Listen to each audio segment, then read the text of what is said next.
Back here at Jacksonville State University, Burgess Snowfield at JSU Stadium for the final game of the 2017 Calhoun County Spring Jam. We got the Sacs Wildcats taking on the Russellville Golden Tigers. With Gerhard Mathigani, I'm Chase Robinson up in the booth here for this one. And Gerhard, you know, each year in the Calhoun County Spring Jam, with it only being 7 teams in Calhoun County, they bring in another team. This year it's Russellville, and I'm excited to see the Russellville Tigers. This is always interesting because you get a team outside of the county to play in this thing. We see a lot of these games have region games that are in the regular season that are now spring jamborees, but it's always an interesting matchup whenever you put the outside team in with the host school. This year, Sacs is the host school. Got to pick their opponent, and they picked a good one in Russellville. Russellville is one of those teams that's consistently in the playoffs. They're a 5A team, so they don't have any common opponent, so it'll be really interesting to see how Sacs responds and how Russellville responds coming all the way from the northeast side of the state of Alabama.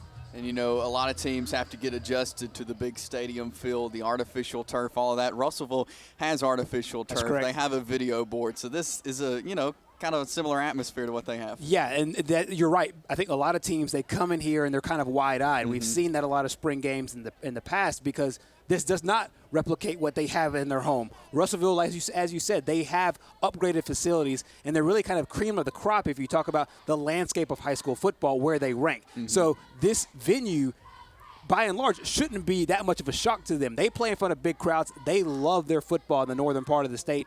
Over there in Russellville, they're part of big playoff games with lots of fans. So the atmosphere shouldn't be anything different for them. It's now playing the opponent in Sacs. Well, the Sacs Wildcats moving over to them. Good season last season. They've got a lot back. Right. What do you see for this game this afternoon? For the longest time, they were a team that scored a lot of points, went deep into the playoffs. And I think last year was the year they were rebuilding. And they're rebuilding to get back to this year. Because as you said, they have a lot of players coming back, namely their quarterback in LaDerrick Bell. Had a great season last year. Can he step his game up one more level and be at that level that Trey Smith was? And some of the guys in the past, they made deep playoff runs, made a lot of school history. Can he be that guy? I think that his teammates believe in him. His coaches believe in him. Now it's up to him to go out and execute. You know, in Sacs' region, you've got tough teams, Hoax Bluff and Sacs, you know, 2 of the best in that region. So playing an opponent like Russellville tonight is definitely going to help them for those games next year. I'm sure right before Jonathan Miller or whoever from Sacs made the call to, hey, let's get Russellville, they had that in mind. They understood that, you know, playing a team that you'll come out here and beat by 40 points does you absolutely no good as it relates to this region. Hoax Bluff, as you mentioned, was the team last year out of this region that was kind of the surprise. They were really, a lot of people thought a year away from being the team that they were last year. Last year they made it to the semifinal round. You have teams like Anniston in there. Jacksonville's always tough. So playing a team like Russellville will surely get them prepared for the tough schedule they have in the next few months. You mentioned LaDerrick Bell just a second ago, the quarterback for the Sacs Wildcats, who we saw him have a great season last year. He led him to a lot of those wins, and he's back this year. He can throw the ball. I was watching him warm up just a few minutes ago. He can throw the ball. He can run. He can do everything for the Wildcats. That's the thing. I think one of the things he worked on at the end of last year and then going into the spring was working on his arm, because he is going to be a run threat. He's athletic enough. He's going to be a run threat. But I think in order to succeed in the Jonathan Miller offense, you have to be both. That way, on second and short, on third and short, you're a factor both ways. You keep the defense guessing all the time. They will keep a running game. One of the things about Sacs is that their staple is that they have a great running game. They utilize their quarterback in a lot of it, but by and large, they like to run their running back. So we'll see which guys step up. Right now, it's kind of running back by committee. They don't have that Calvin Figueroa, that one main staple running back that they use. Can one of the guys kind of emerge here, or will it still be running back by committee? I think either way, they'll take the production. As there you see right there, the Sacs Wildcats, Coach Jonathan Miller's team there, and Coach Miller he's been at Sacs a while. He's been able to establish, you know, his game there with the Wildcats. Absolutely. He's in his 6th year now. Everybody knows what to expect. By the time that these seniors are now entering this final year of their high school careers, they were 8th graders when he was there. So they've had time to groom under him. They know what to expect, and then they go out and execute. Well, we're going to take a break, and when we come back, we'll have kickoff of Sacs and Russellville from the Calhoun County Spring Jam on TV 24.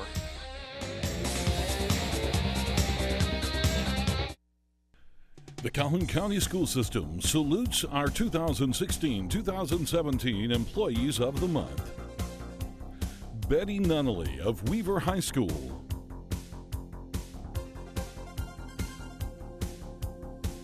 Tamia Harrelson of Pleasant Valley Elementary School. Jackie Kelly of Welborn High School. Brandy Carpenter, Application Support Specialist.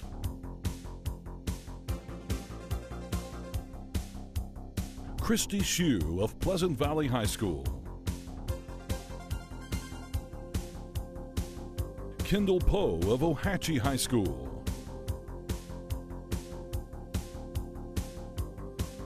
Erica Thomas of Ohatchee High School.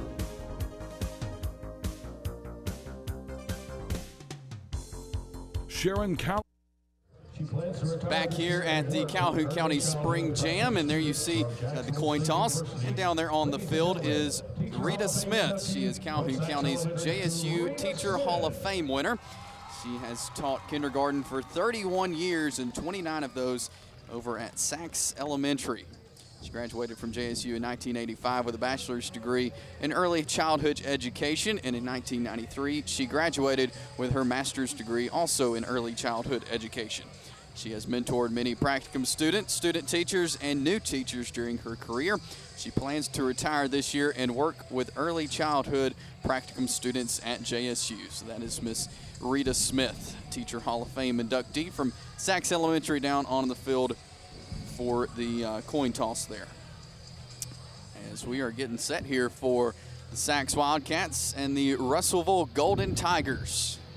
It's a good shot there of Russellville. They came a long way to play this football game. They're located up in the northwest side of the state of Alabama. We said earlier that they love their football up there. That's one of the things that they hang their hats on. They're very, very proud of. Perennially in the playoffs just about every single year. They have been in the last 3 years. Their head coach is Mark Heaton, and we'll have some information on him in a little bit. He's going into his 4th year here with the Tigers, and you'll find out what kind of football they play in the northeast side of Alabama, and I'm sure that they're excited to be down here in Calhoun County. The Russellville baseball team won the state championship yesterday for Class 5A. It's their 3rd straight state championship in high school baseball. And we also don't know how many baseball players also play football, so this might not be a true look at their entire squad. And Russellville on offense, quarterback David Buckalter in the number 33 jersey gets it over to Grayson Edie.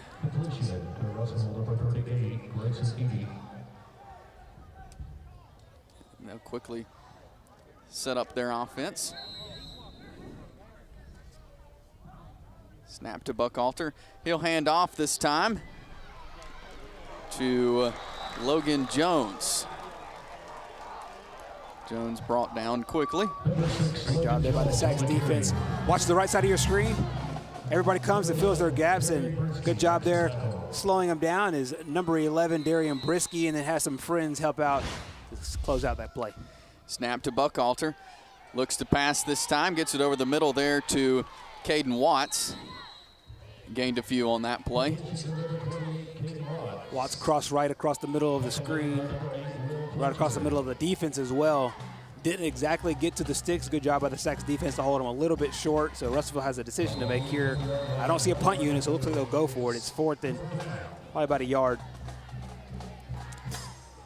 4th down for the Golden Tigers. They'll try to get the right personnel on the field, and then they will. Yeah, they milked the play clock down probably to about 13, 14 seconds, and I think most of that they were spent on the decision whether or not to punt or to go for it. It was a really 4th and short. It's a kind of a key critical situation there. So now Sachs will take over on offense. Saw a good coaching moment right there between player and quarterback. And that's exactly what the spring is for. I mean, by the time you get into the fall, all these things matter. And these decisions right now, they're playing it just like they would in a regular game. We talked about Mark Heaton before. There's his record, 27-9. Never had a losing year in close to a decade over there. Also former coach at Haleyville, Escambia County, and J.U. Blackshire. First play on offense there for the Sachs Wildcats. That was Will Fletcher taking the handoff. Like we said earlier, it's primarily going to be running back by committee. There's going to be a lot of guys that take the ball out of the backfield here, so keep your eyes on just about everybody back there because they're all threats. Well, Derek Bell takes the handoff. He goes back over to Fletcher. Met quickly that time by Russellville's defense. Lose about a yard on the play. Good thing about gaining a lot of yards on first down is you really make your second down play calls a little bit easier. Now they're facing a third and short here. We'll see if Sachs wants to put this in the air or go back to their ground game.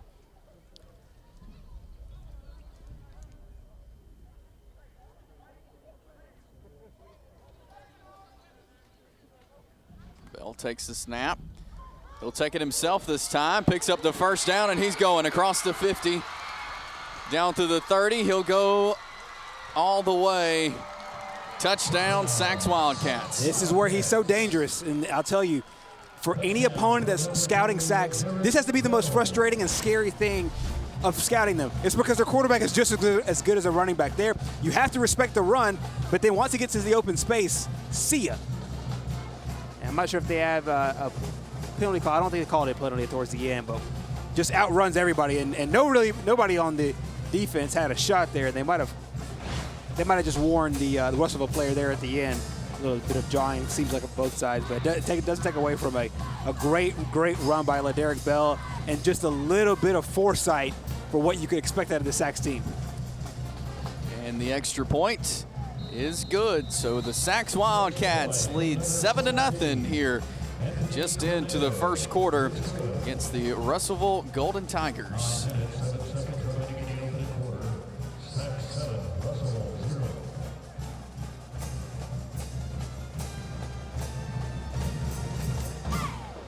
Giving the Sachs Wildcat faithful a lot to cheer about quickly here. Absolutely. It's a good sight to see all these bands that have been here for the Calhoun County Schools. Saw two of them last night, and then we saw both in the first game earlier between Pleasant Valley and White Plains, and now the Sachs band out here today. And that really kind of adds that football Friday night atmosphere. Yep.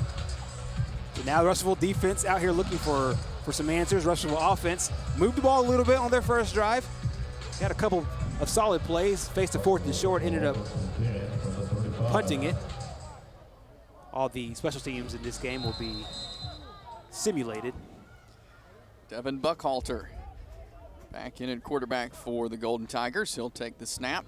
He'll take it himself.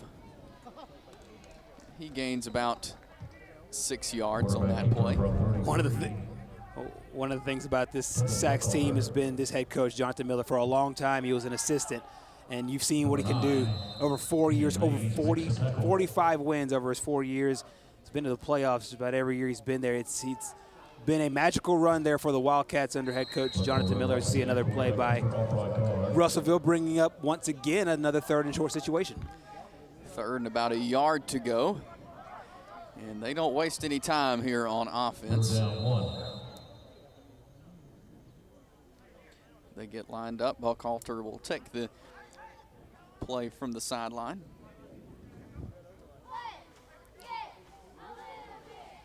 Buckhalter will be going into his junior season for Russellville, and he'll call his own number again. He'll pick up the first down. I think he is aptly numbered 33. You don't see a lot of quarterbacks number 33, but considering the fact that he's thrown one pass, a little swing pass, most of his game so far has been the run and is right up the middle. He's a tough guy, as you can tell. He's a really, really big fella. Gets him to the line quickly after the first down. Buckhalter will take it again. He'll gain about a yard as he dove forward there. You saw on Sachs offensive possession, 2 plays to running backs and then 1 play with the quarterback. Seemingly it's opposite with the play calling here for Russellville. Buckhalter takes it again across the 50. He'll go out of bounds near about the 37. You hear a lot of coaches, you'll hear this a lot in college and in high school, talking about RPOs. What that means is run-pass options. That's exactly what this is. It's a situation where the quarterback, for the majority of the play, looks like he's a threat to pass. and he is a threat to pass, but he's also a threat to run. It's that run-pass option, RPO. You'll hear Nick Saban, you'll hear Gus Malzahn, and a lot of SEC coaches and coaches around the country talk about that. It's really, really popular right now in high school football. And timeout on the field, so we'll take it with them. Sacs lead 7-0 in the Calhoun County Spring Jam.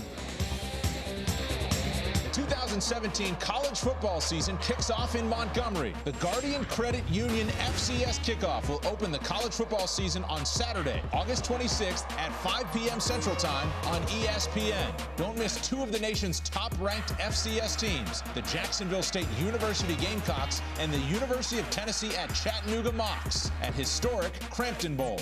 Visit GuardianKickoffClassic.com for the FanFest schedule of events and game information.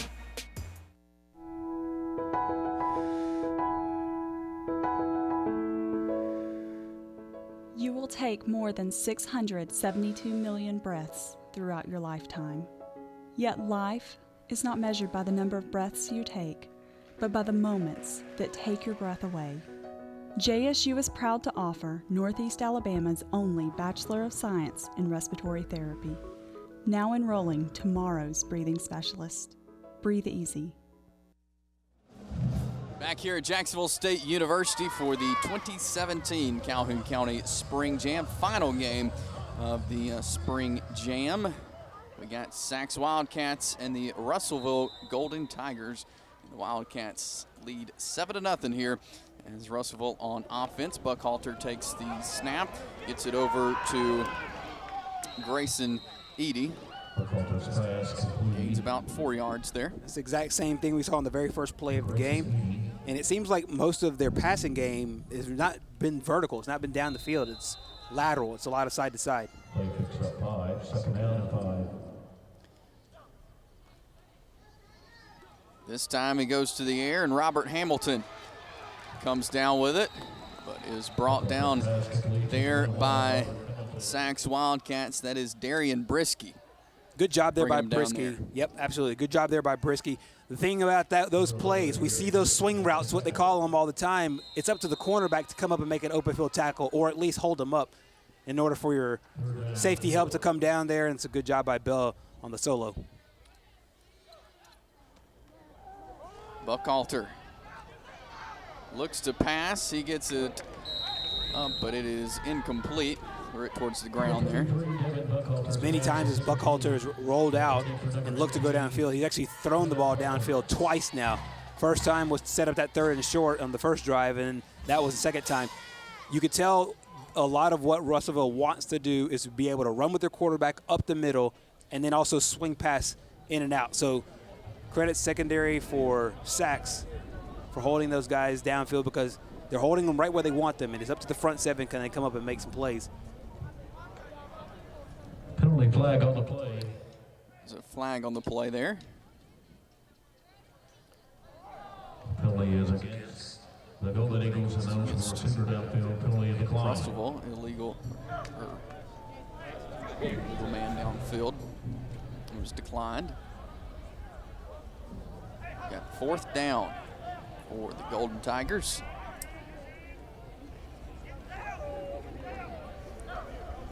Buckhalter takes the snap.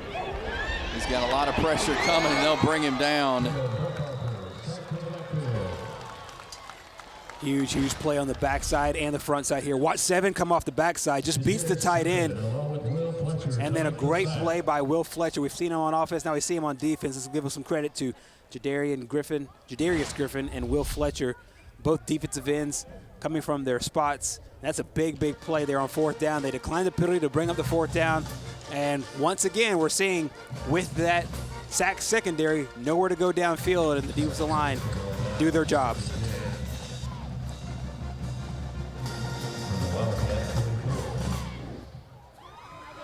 So the Sacs Wildcats back on offense. Last time we saw LaDerrick Bell take it to the house. Bell takes it, looks to pass this time. He's got plenty of time. Gets it across the way, but intercepted there by Logan Jones. Jones takes off, he's across the 40, breaking some tackles. He'll take off down to the 10, And he will be knocked out of bounds at the 2-yard line. I don't think I've ever seen this. That was a 2-man rush. There was two, like, Derek Bell had all the time to throw. This was a 2-man rush. Watch this.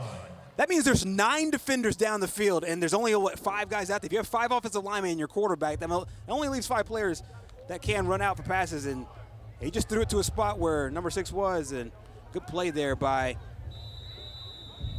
Logan Jones. We saw him on offense a little bit, and now here he is making a big play on defense, and it's up to Bell, the only guy that can get him down. But there were 9 defenders in the secondary, really nowhere to run. That's probably trying to respect Bell, his ability to run the ball as well as pass, but that's a 2-man rush, ended up in a interception, nearly a touchdown. So the Russellville Golden Tigers will be at the 2-yard line. A heat timeout down there on the field. And we'll be back in just a minute with more of this one, Saxon Russellville. Calhoun County Spring I was finally ready to buy my first home after renting for the last several years. As I started my search, I got overwhelmed by how many websites and confusing listings there are. That's when I found the experts at ERA King. To me, ERA means expertise, reliability, and activity. I depended on them to find a home in my budget, and they didn't stop working until the keys were in my hands. ERA King. To us, it means always doing the right thing for every client. What will ERA mean to you? Find out at eraking.com. For great food and great service and a great atmosphere, come and see us at Top of the River in Anniston. At Top of the River, all of our products are prepared fresh daily with our own special recipes, including our farm-raised, grain-fed catfish. Large groups and private groups from 50 to 250 are welcome, and reservations are accepted 7 days a week. And ask about our full on-site catering, family-owned and operated since 1982, and always kid-friendly. Top of the River in Anniston. Back here at Jacksonville State University, Burgess Snowfield at JSU Stadium. Beautiful night tonight for some high school football. We got the Sax Wildcats and the Russellville Golden Tigers. And Russellville down on the 2-yard line. Buckhalter takes the snap. He'll try to take it himself, but brought down there by the Sax Wildcats. His front seven has been really, really impressive so far. Not really allowing much and getting a lot of penetration, and there's another perfect example of it. I think they call it his forward progress down at about the 5-yard line. Number 15, So second down. Handoff this time to Zay Boyd, and he just walks straight in the end zone. Wide open hole there for Zay Boyd, and they capitalize on the turnover. Does Russellville. We'll watch this one more time. There's great blocking up front. Boyd picks the gap, runs it right in for the score. So Russellville will be on to attempt the extra point.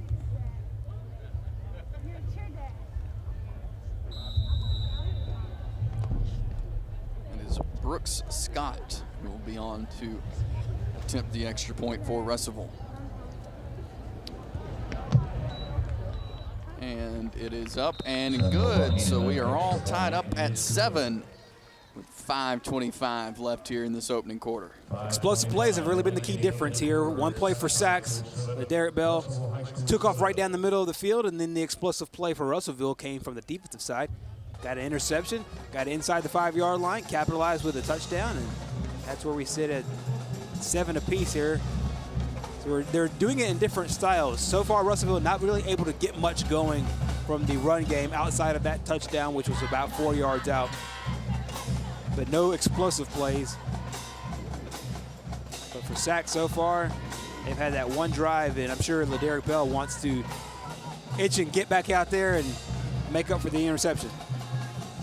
And he has a chance to do so right here as the Wildcats have the ball there at the 35-yard line.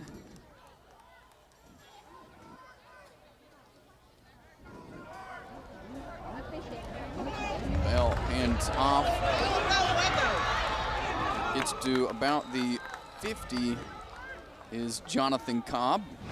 That was well blocked there up front. Watch big number 75, Mario Thomas, there on the lead block.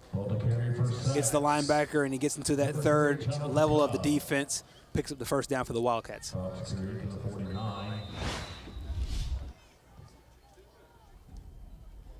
back to Cobb. He'll gain about 5 yards on that play. So they run out of the spread formation, but really, like I said at the top of the game, just about everybody's a threat, including the quarterback. So we've seen Fletcher. We've also seen Mays or Griffin as well. So very talented backfield. Bell takes the snap, goes back to Cobb. He'll pick up the first down, and he's loose. Gets down to about the 37-yard line, or the 27-yard line. It's exactly the kind of running that you want. Nice and big chunks and big spurts here. We'll get a great look at it here. The blocking up front. A lot of these kind of runs are made to make one man miss, and if you could do that, set yourself up in really good position, especially with blocking down the field, and that's what they got there on that play. So first down, back to Jonathan Cobb. He trips up, and he'll gain a few on that play. Yeah, slipped just a little bit there as Cobb tries to go out the left side of that offensive line. That's a big unit up there. We talked about their youth last year. Last year, like we said, a lot of a rebuilding year for Sachs. Ended up with a really good season. They want to have an even better one this year, building on that. Bell hands off this time to Torres. And he'll pick up the first down and get about to the 8-yard line, 7 or 8 yard line. For the second straight play, it's big 75. Watch 75 on your screen. He's the pulling guard, and boom, right there on 24. He's a monster player. They use him in a lot of different ways, and there you saw him pulling. It's the second big block this series. Back to Torres, and he's brought down at about the 8-yard line. Give credit to 75 is Mario Thomas, a rising junior and a big one.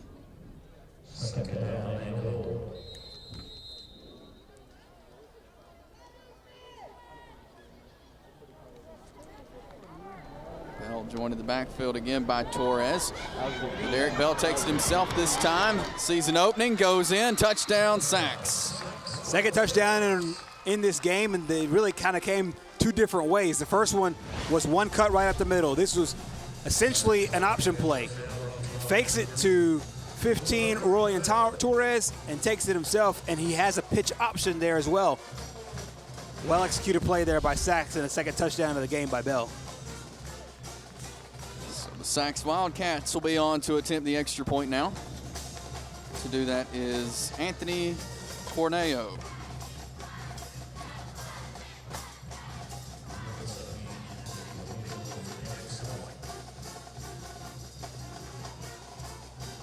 And it is no good. So Sachs holds that 13-7 lead over the Russellville Golden Tigers here with 3:18 left in the opening quarter.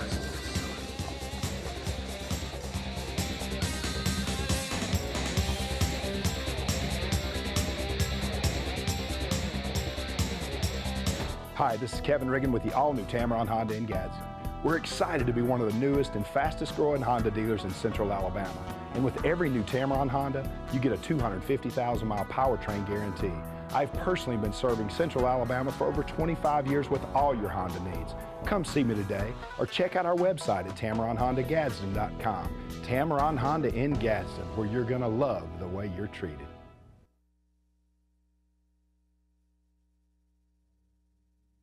When it comes to great tasting barbecue, nobody does it better than Dad's Barbecue.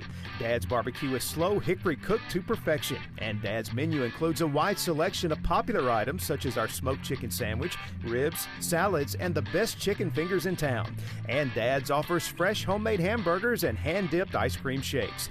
Dad's utilizes the latest technology to ensure that your orders are always accurate and hot out of the kitchen. Family owned and operated since 1985, Dad's Barbecue with 2 locations in Anniston to serve you.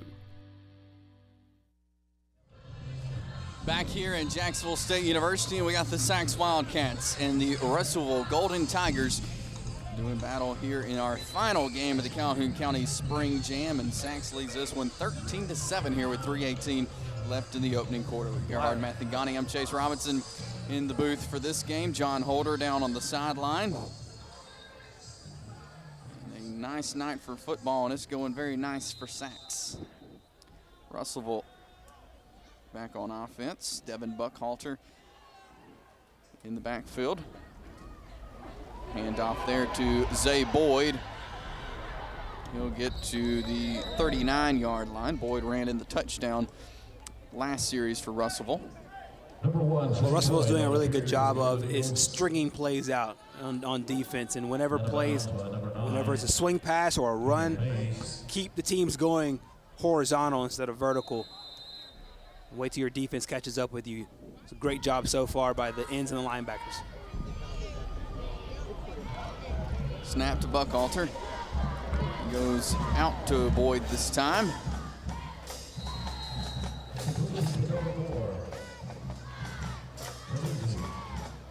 Or that was Bernard Finzi that time, number 4. They've run a lot of players right out of that. They've run Boyd out of that. They've now run Finzi out of that. We saw Jones earlier. It's a staple of their offense, but Zach so far keeping him in check. This time over to Hamilton. Hamilton gets to about the 47-yard line. That will be a first down.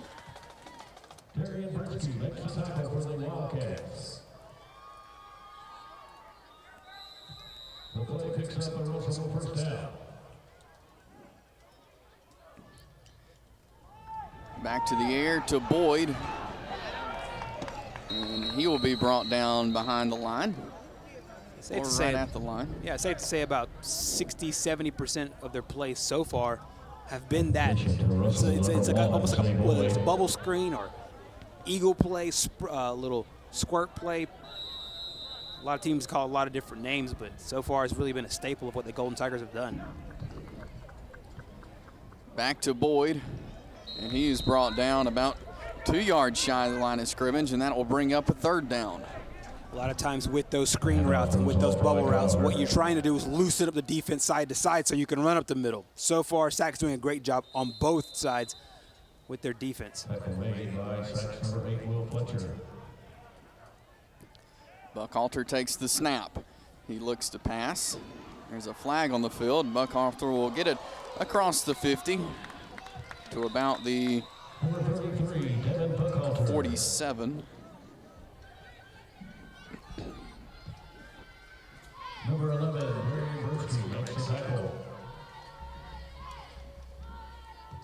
Officials confirming what the penalty here is and the way it will be assessed. It was thrown near the Sachs bench right here, so, and it looked like it was either simultaneous with the snap or maybe a little bit before the snap. False start on the Russellville Golden Tigers.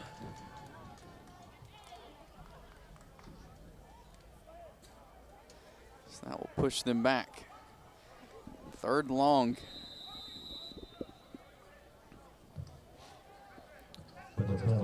This changes a lot as far as your play calling goes. So far, Russellville has not thrown down the field a lot. You'd have to figure in this situation that you had to go down the field.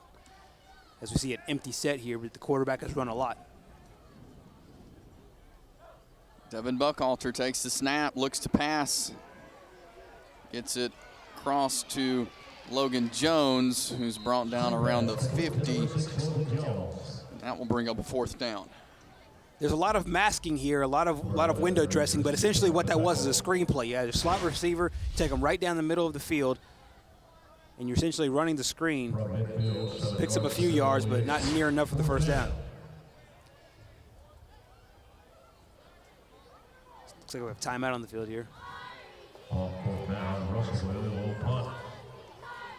Russellville will simulate the punt here, so the Sachs Wildcats take over on offense. With the kind of offense that Russellville runs, what we've seen so far in the first few possessions, they're not a team that likes to go downfield. If you're not a team that likes to go downfield, one of the things that you really can't do in football games is get behind on the scoreboard when that's all you have to do is throw the ball down the field. So this is a good position for Sachs to be able to put Russellville's offense now in positions where they're a little bit uncomfortable. If Sachs can score here, Well, then now Russellville, in a situation where you're being competitive and you're trying to win a game, you're now down 2 scores. We'll see if that loosens up what the Golden Tigers offense does in their next possession. 34 seconds left here in the opening quarter.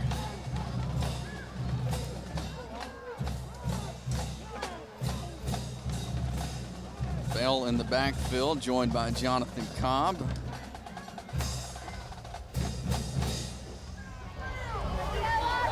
gets it over to TJ Gibbs, who will get across the 30.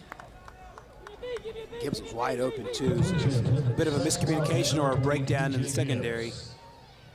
We'll pick up a first down.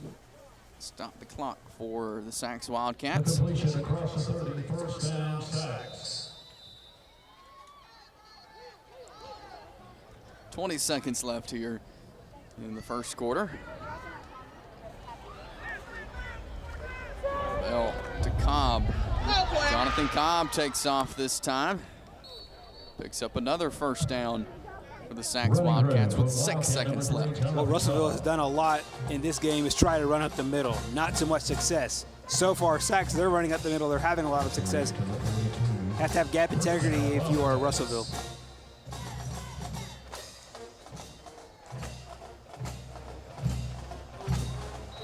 And that will be the end of the first quarter. At the end of the first quarter, it's Sacs. Sacs Wildcats lead it 13-7 at the end of one.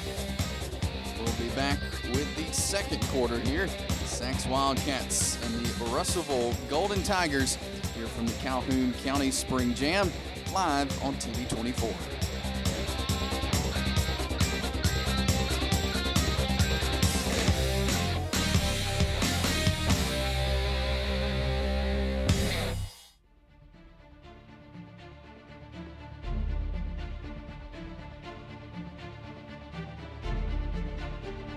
I got back my smack talk touchdown hole-in-one 3-point home run, hat trick pavement pounding record-setting goal across the finish line. Because Core didn't give up, I didn't give up, and I certainly didn't give in.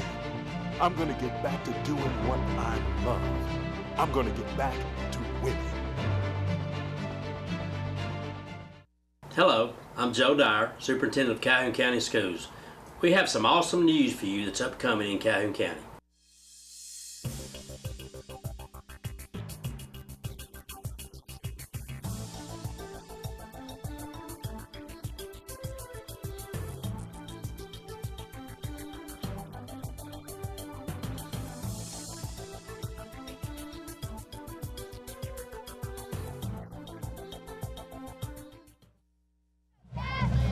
Back here for the second quarter of the Sacs Russellville game here, 13-7. The Sacs Wildcats lead here in our final game of the Calhoun County Spring Jam for 2017. There you see Jonathan Cobb taking the handoff from LaDerrick Bell for the Sacs Wildcats to start off this second quarter. With Gerhard Mathangani, I'm Chase Robinson in the booth. John Holder is down on the sideline for this game. And coming up at halftime, we'll have the F&M Bank football toss once again. Bell takes the snap. This time over to Downs. He picks up a first down and gets across the 40. I'll credit him with the block, even though it wasn't a block as much as getting in the way. Darian Brisky does a good job here. It's almost like a rub or slash pick, and it allows his fellow receiver, Downs, to get out into the open field and pick up the first down. Bell back to Cobb. Continues to push his way. Number 3, Cobb on the carry. So far, both sides of the line of scrimmage dominated by Sacs. The defensive line, and now we're seeing here on the offensive line, they're just having their way so far with the Golden Tigers. The carry picks up 7 yards, second down and 3.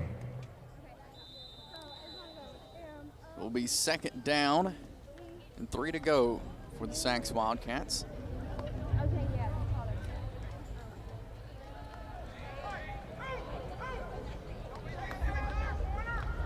Cobb and Griffin on each side. Well, Jonathan Cobb takes the handoff. he's still going there. It's across the 20. There was no whistle there, so they said his knee never hit. We'll check here on the replay.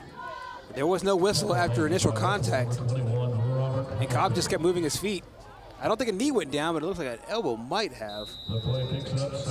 Either way, they say play goes on, and credit to Cobb. He kept moving his feet and picked up the first down. So we got a first down here for the Sacs Wildcats. First and 10 at the Russellville 19. Hand off this time to Will Fletcher. Fletcher will pick up about 4 on the play. Number 8, Will Fletcher. Fletcher is kind of a bigger back, and I'm sure they use him a lot more in short yardage situation. They also use Cobb as well. It's a really, really good tandem, and Sacs is known for that, having a pair of good running backs, a couple of guys they can go to. Every now and again, they'll have their workhorse, and they've had it before. Demetrius Powell and Calvin Figueroa come to mind. Bell takes it himself this time. Cuts through, gets down to about the 4-yard line. Great downfield blocking there by the wide receivers. Jadarius Griffin and Alston McLaughlin both coming up with big plays, big blocks downfield for Sacs. Watch number 7 and number 12, the wide receivers, as Bell, as we've seen before, is a threat with his feet. There's 3 guys down there, and 2 of them are blocked really well. It sets up what it would have been a 1st and goal, but now a penalty will bring this thing back.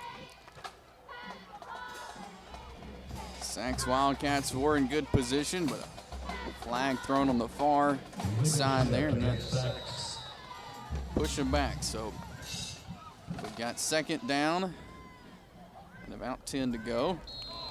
But Russellville's going to help him out a little bit. Jump right there, and it's demoralizing as a defensive, especially as a defensive coach, knowing that a Sacs penalty has put them behind the sticks, and then now one of your penalties will now give Sacs a second chance here at much more manageable 2nd down. So it'll be 2nd down and about 6 to go for the Sacs Wildcats.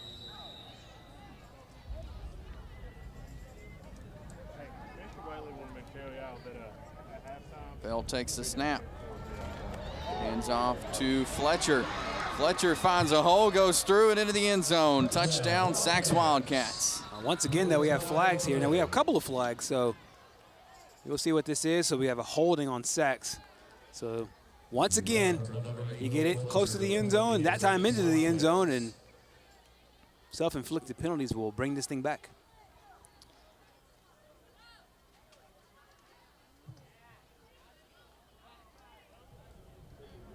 Second time Sacs has gotten some positive yardage and brought back. So holding, it'll stay 2nd down. I feel like we've been on second down for the last 5 or 6 snaps. All the penalties here. Went from a touchdown to about 2nd 18.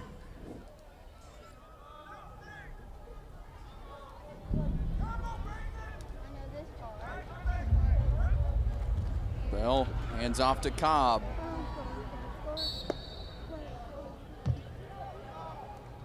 Number 3, Cobb on the carry. Short yardage play there for Cobb. Sacs, kind of like Russellville, calls their plays at the line of scrimmage. We're seeing this a lot more in high school football, where they don't huddle up anymore. Essentially, what the huddle has become is everybody get to the position that you already are and watch your position coach give you the signal from the sideline. So it's not anymore getting into a huddle, breaking that huddle, calling the play, everybody knows what their play is doing. It's get to your spot on the field, watch your coach do what he's supposed to do, then you get your sign about what you're doing in that play. Bell takes the snap. Looks to pass this time. Gets it across. Man in the end zone, but it'll be an incomplete pass. Looks like he was targeting Alston McLaughlin there. Number 12 was running deep into the end zone, right to the middle field, but to no avail, and it looks like Sacs will look to kick a field goal here.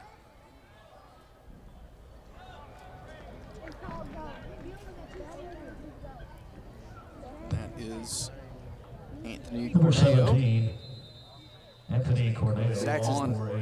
Sacs is sorry about that. Sacs is known for lots and lots of great kickers over the years.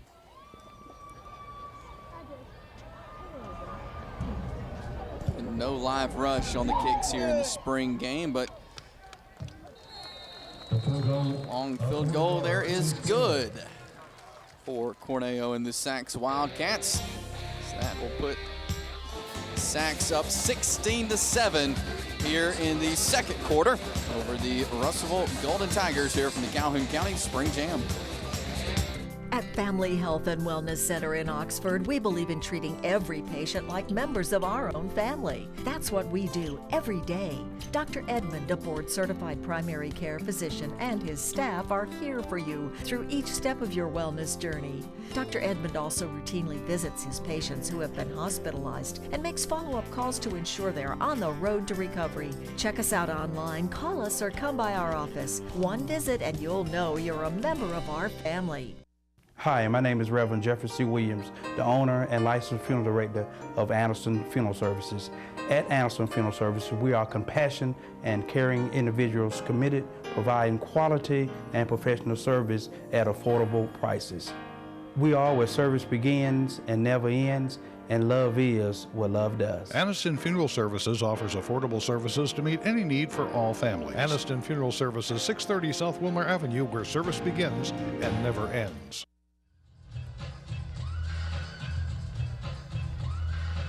Back here at Jacksonville State University. There you see somebody shooting some video of the game here at Jacksonville State. Kind of a picture-perfect night here as far as football goes.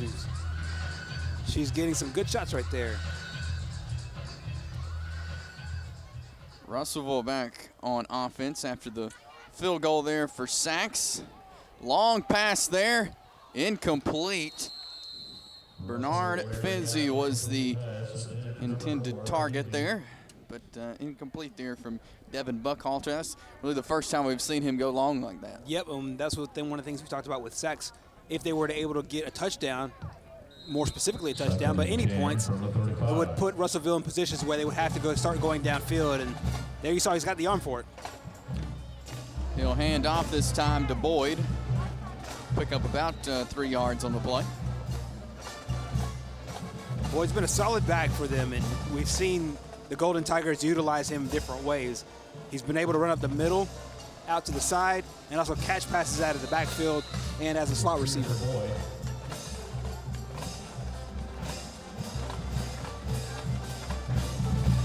Buckhalter looks to pass this time. He gets it over to Cole Barnett. Barnett will be knocked out of bounds, and they'll pick up the first down. It's a good job here by Russellville. Offensive line picking everybody up. Plenty of time for Buckhalter to pass. He finds his receiver just outside of the boundary line and picks up that first down. Buckhalter takes the snap. He'll take it himself this time. Again, a few on the play there. So far, Sacs defense is doing a really good job of bottling him up.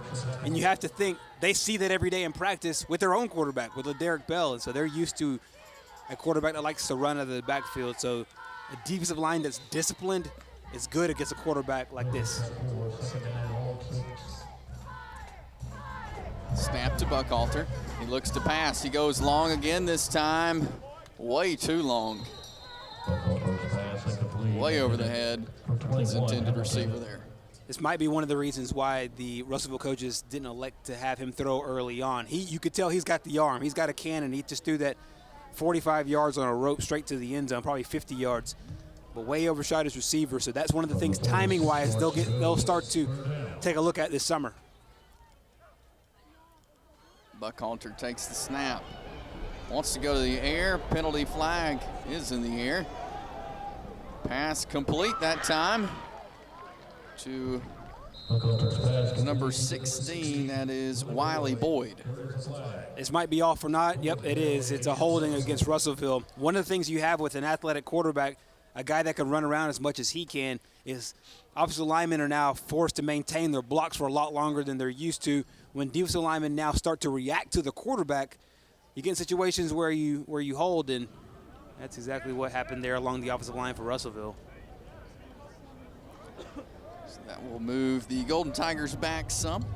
6:42 left in the second quarter. And that's a really big penalty because they were starting to find a little bit of momentum in their passing game. Now brings up a 3rd and forever. So we'll see if they just elect to maybe just run it here and take the punt yardage, or go down the field and attempt to pick up the first down.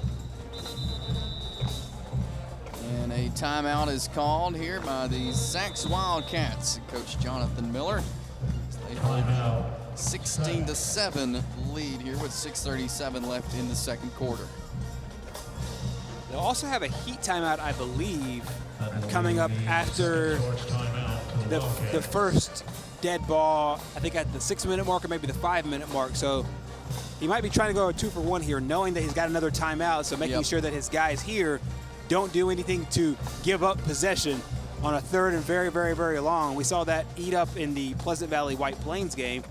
That was one of the key factors. A big-time penalty set themselves in a situation a little bit later on for White Plains in a game that White Plains ended up winning.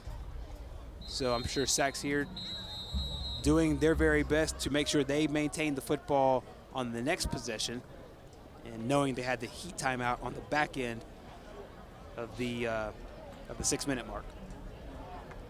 So both teams back onto the field. 3rd and very long here for the Russellville Golden Tigers.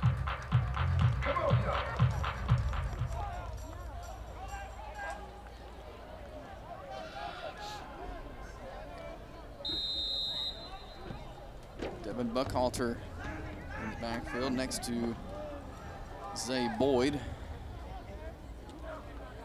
Buckhalter takes the snap, rolls out.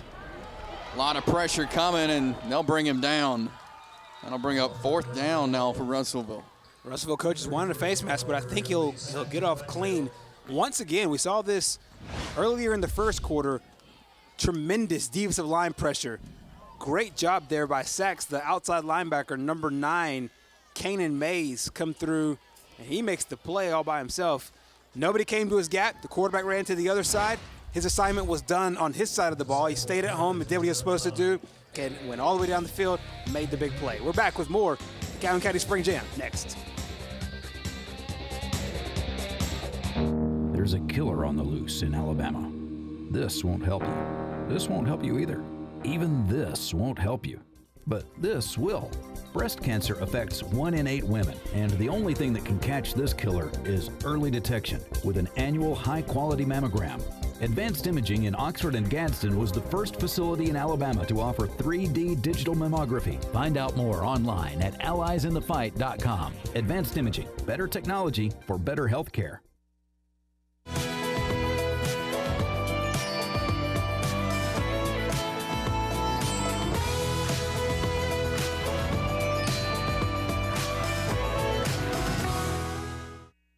Don't just dream it. Call Family Savings Credit Union. Right now, get something you want for as low as 2.24% APR. You can even apply online or by phone. Family Savings Credit Union, where your money grows with you and your family. It's 2017 Calhoun County Spring Jam from Jacksonville State University, our final game of the 4-game set of the Calhoun County Spring Jam. 2 yesterday, 2 tonight, and we're wrapping it up. And the Sacs Wildcats have the 16-7 lead here over the Russellville Golden Tigers. Sacs back on offense here. First down for LaDerrick Bell and company. He'll hand off this time to Griffin. He'll pick up about 4 or 5 on that one. Talk about how many weapons they have on offense. We've seen Jonathan Cobb, number 3. Earlier in the game, we also saw number 8, Will Fletcher, and then this time, Griffin on the handoff. Bell takes the snap. And he takes it himself this time. He is quick, let me tell you. Loses the ball, but they'll say he was down. Yeah, he was down, and take a look once again. This is just a phenomenal quarterback right here. And when you have so many weapons on offense as far as in the running game, and it's not even counting the passing game, and we haven't seen the arm quite as much in this contest as we have in the previous years that we've covered the Sacs football team. But as many weapons as they have on offense, their most dangerous one is probably right there, number 2, their quarterback. He'll hand off this time to Torres. He'll gain about 3 yards on that run.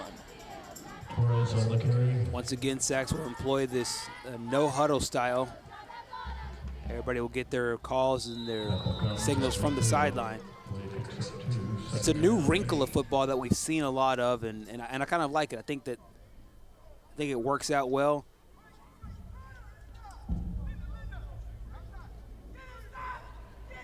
Ball takes the snap, hands off to Griffin, and he'll get out and get to first down. A lot of what Sacs does offensively predicates on winning one-on-one battles, and if you do that, they have the weapons to hit you really hard. It's a good job there by Darius Griffin. We've seen that exact same play run by 2 or 3 different guys. So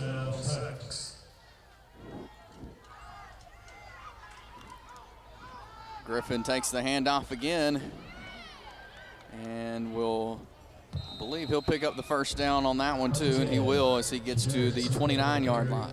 While we're naming off attributes, quick, tough. Another thing, they don't quit on plays. Watch his feet. That's the only thing you want me to watch here. Just watch his feet. Continue to move. Continue to move. And even when you get hemmed up top, coaches say if you continue to move your feet, you'll win that battle, especially if it's a one-on-one battle there and he's able to pick up a few extra yards. Cobb takes the handoff this time.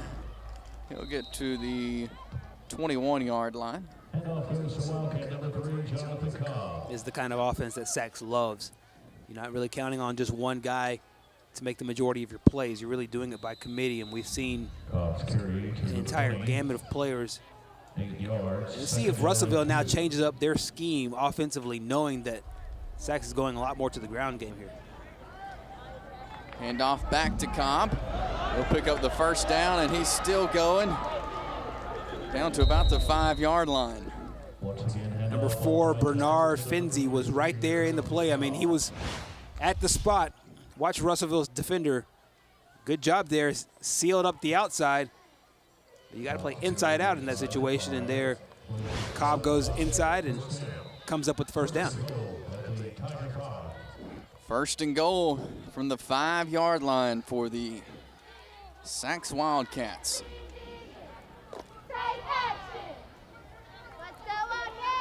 Ball takes the snap. Hands off and into the end zone goes Will Fletcher. Touchdown for the Sacs Wildcats. We saw that same play earlier, but they got called for the holding and it ended up in a field goal. This time everybody does their job and does their assignment, gets to the outside, untouched to the house.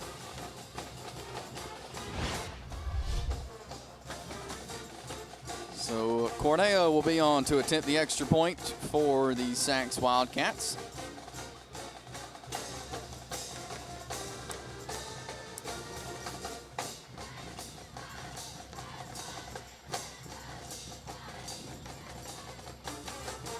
And it is up and good. So the Sacs Wildcats now with the 23-7 lead here over the Russellville Golden Tigers with 3:14 left here in the first half.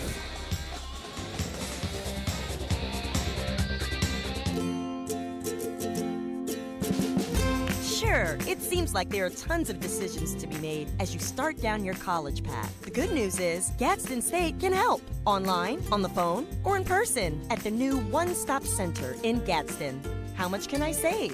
What career is perfect for me? Help with everything from admissions to financial aid. And when all the answers point towards saving money close to home, you'll see why so many decide to make their first stop, Gadsden State. Regional Medical Center Anniston was Alabama's first baby-friendly hospital. We're proud of that distinction because it means everything we do promotes healthy, happy babies. We encourage rooming in, skin-to-skin contact after delivery, and exclusive breastfeeding. All the things that bring moms and babies closer. From the first ultrasound to the first birthday, RMC is dedicated to giving growing families a healthy, loving start. Visit rmcisforme.org.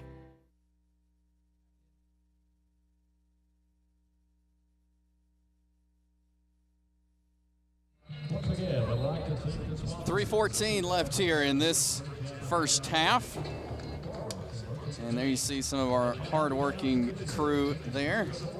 It's Kara Clay, our grip, shadowing Tony Castaneda. I wonder how many stories he's traded about how many high school football games he's shot, and he's a big part of the racing community here in East Alabama. And you go anywhere, and you talk high school football, even college football with JSU games. They know Tony Caveman Castaneda. Absolutely.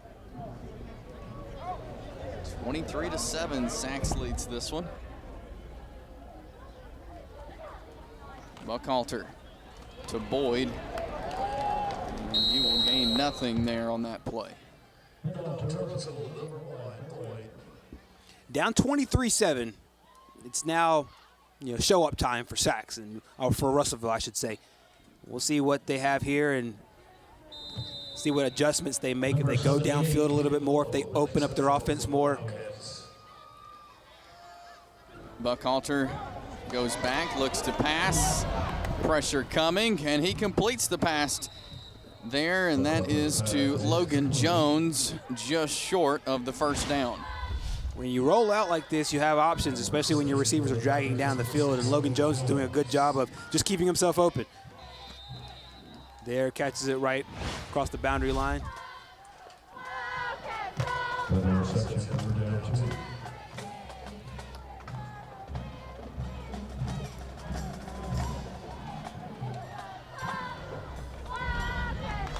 Fake handoff to Boyd, and Buckhalter will take it himself and gains a couple, but that will bring up a 4th down and short.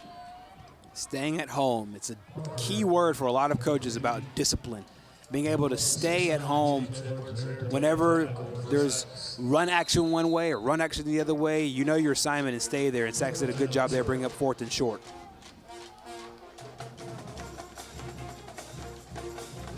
Buckhalter to Boyd. He'll pick up the first down and then some. We'll get to about the 44-yard line. Probably for the first time this game, we saw Russellville play look like what Sachs has been doing, especially on that last drive. A nice job there with the pickup on 4th down.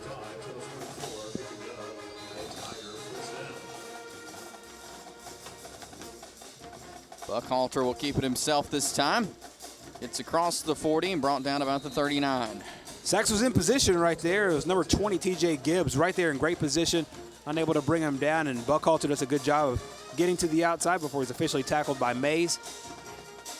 So 2nd down is probably the reason why Russellville really likes him as a quarterback. He's not an easy tackle, as the Sachs defense just found out. Buckhalter takes the snap, handoff to Boyd there. And he will, I believe he will pick up that first down. 2 plays in a row there. TJ Gibbs is right in the middle of things. I think we have some clock management here as Russellville will call a timeout with 52 seconds to play in this first half.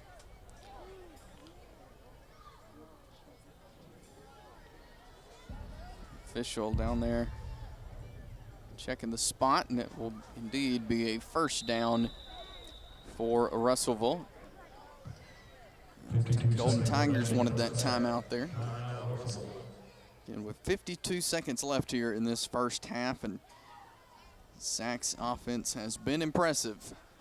They absolutely have. And the defense has been the bright light for Russellville so far. The interception set up their only play, the only score of the game. And really, until this drive, they haven't been able to provide consistent offense, keep the chains moving, and continue to go. This is the first time we've seen it so far this game, down 23-7. So a lot of what we'll see over this next few plays will be clock management for Russellville. This is a good chance for them to understand what they want to do in their 2-minute offense, to understand what they want to do in their 1-minute offense. Situational football, a lot of coaches talk about that, and this is exactly where Russellville can practice that before they get into the meat of their fall schedule. And Sachs will put, looks like Sachs will put Derek Bell now at safety. He might have played there earlier. I didn't see him. Sorry, as a corner. I didn't see him earlier. I don't know if it's situational or not, but he's down there towards the bottom of the screen in this last 52 seconds. Buckhalter goes to the air, incomplete pass. Number 3, Buckhalter's pass is incomplete. Intended for the receiver, Benizzi. Finenzi was the intended target there. 47 seconds remaining here in this first half. Again, at halftime, we'll have the F&M Bank football toss. John Holder will be down onto the field. Finenzi completes the pass that time for a touchdown for the Russellville Golden Tigers. It's essentially the exact same play they just ran. Just run Finenzi right down the seam of the defense. And we've seen a lot of times this game, Buckhalter overthrow him, and this time they connect, and it winds up being perfect for them. So here is Russellville on to attempt the extra point.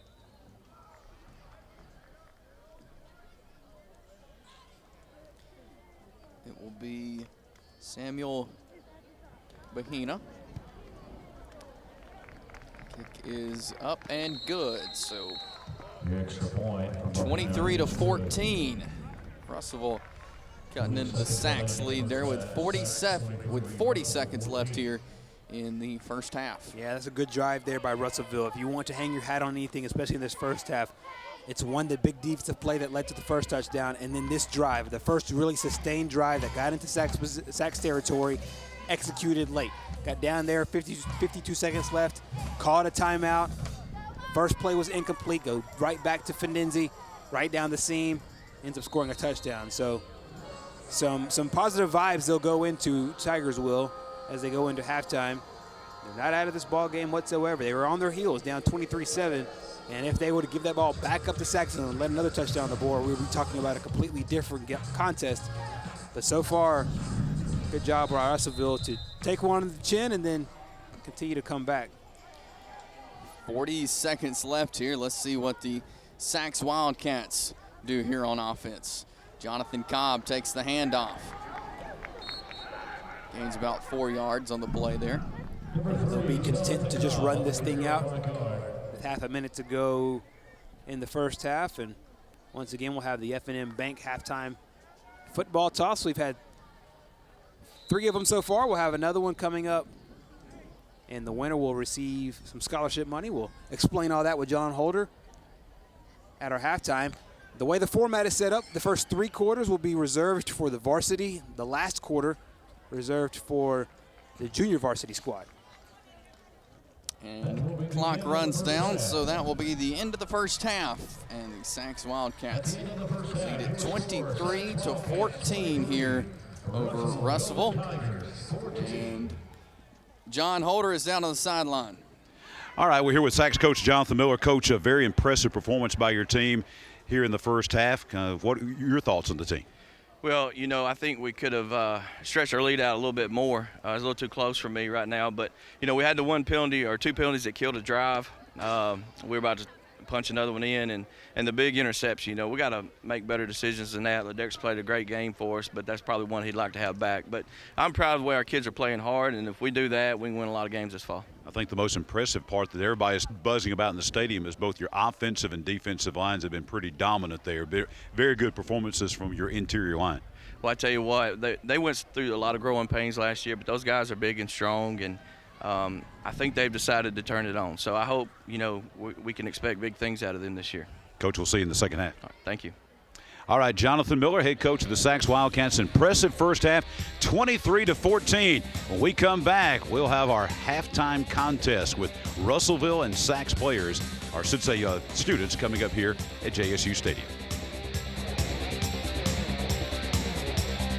Alabama school spirit is in the air on Friday nights. At Farmers and Merchants Bank, we're giving our customers the opportunity to show their school spirit every day with our new Spirit debit card. We've designed a unique card for every Calhoun County school that includes the school's logo. So every time you use the card, you're showing your school spirit. Come in and get your school spirit debit card today. We've got spirit at F&M Bank. Service, solutions, and strength. Member FDIC and equal housing lender.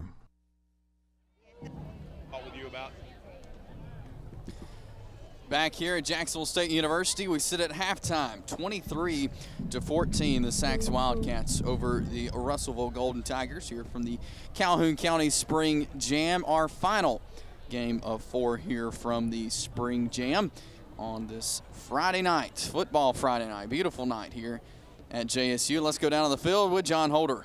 Okay, we have our contestants for our F&M Bank $1,000 scholarship giveaway. They're going to throw some footballs here in a minute, so we're going to introduce you to our contestants. One from Russellville High School, Chad Ray. Chad, what about it right here? What's your game plan?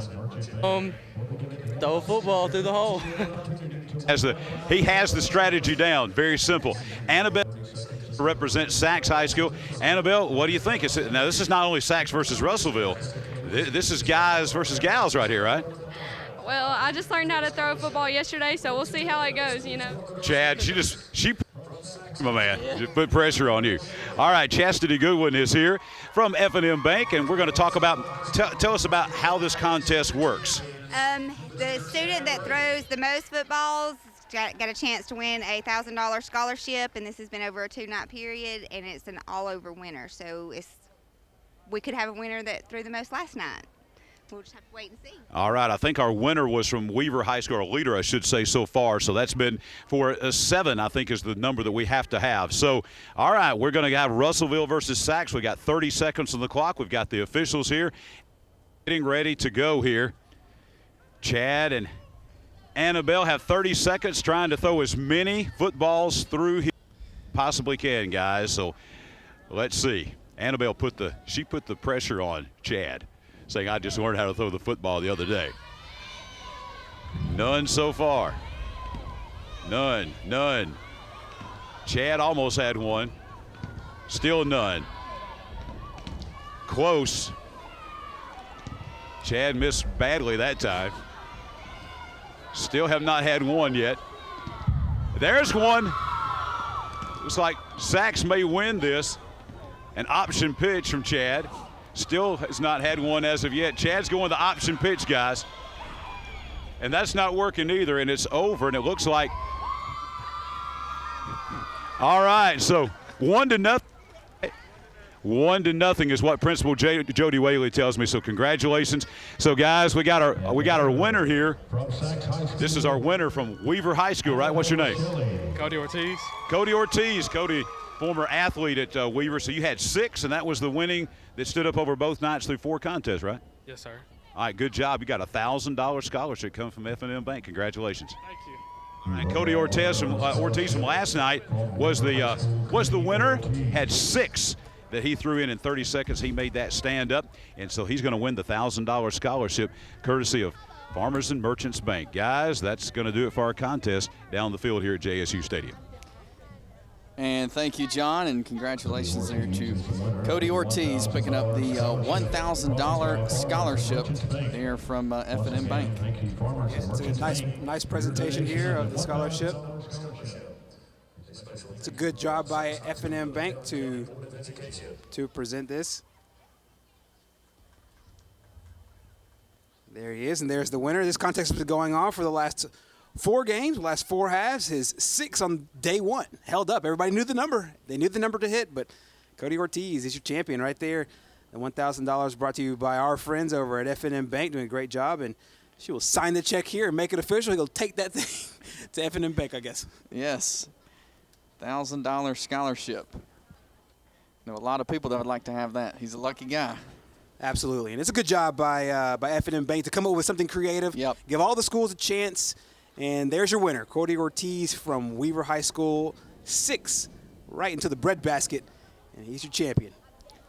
They were up first yesterday in the Weaver-Ohatchee game. That was the first game of our 4.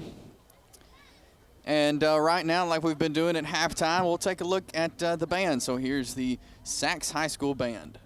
Now taking the field, the Sachs High School Marching Wildcat Sound.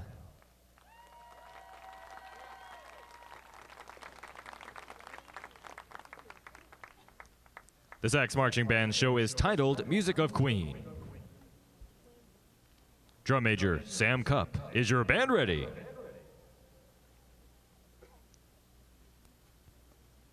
You may now take the field for exhibition. March time, hut. 1, 2, ready, play.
Regional Medical Center Anniston was Alabama's first baby-friendly hospital. We're proud of that distinction because it means everything we do promotes healthy, happy babies. We encourage rooming in, skin-to-skin contact after delivery, and exclusive breastfeeding. All the things that bring moms and babies closer. From the first ultrasound to the first birthday, RMC is dedicated to giving growing families a healthy, loving start. Visit rmcisforme.org.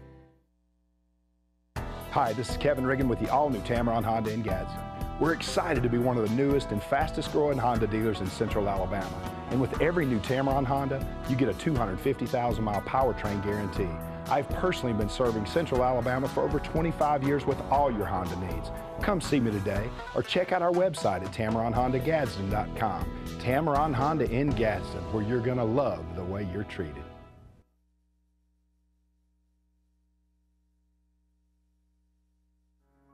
Pleasant Valley High School offers a wide range of academic opportunities for our students to excel. Here at Pleasant Valley High School, we like to focus on success for all, which is our Calhoun County motto, and we'd like to ensure that every student is well equipped and better prepared for life after high school, whether it be going into the military, whether it be going into the workforce, or whether it be going into post-secondary education. We'll do whatever it takes to help all of our students succeed. Pleasant Valley also has many clubs with different goals for our students to participate in. FCCLA involves students in various events such as blood drives, nursing home visits, sports management trips, luncheons, and many other events throughout the year. The National Beta Club is an honorary society that focuses on service. Pleasant Valley has over 30 athletic programs for our students to participate in, with much more to offer on the way. Excited about our new weight room that's coming up. It should be here by August the 1st. This will house all our male and female athletes. What a great time to be a Pleasant Valley Raider. Back here at the Calhoun County Spring Jam here at halftime, Sachs and Russellville. And it's been all Sachs Wildcats, 23-14. Russellville fighting their way back towards the end of the first half. Gerhard Mathangani, Chase Robinson in the booth with you here for this final game of the Spring Jam. And Sachs has been impressive so far this first half.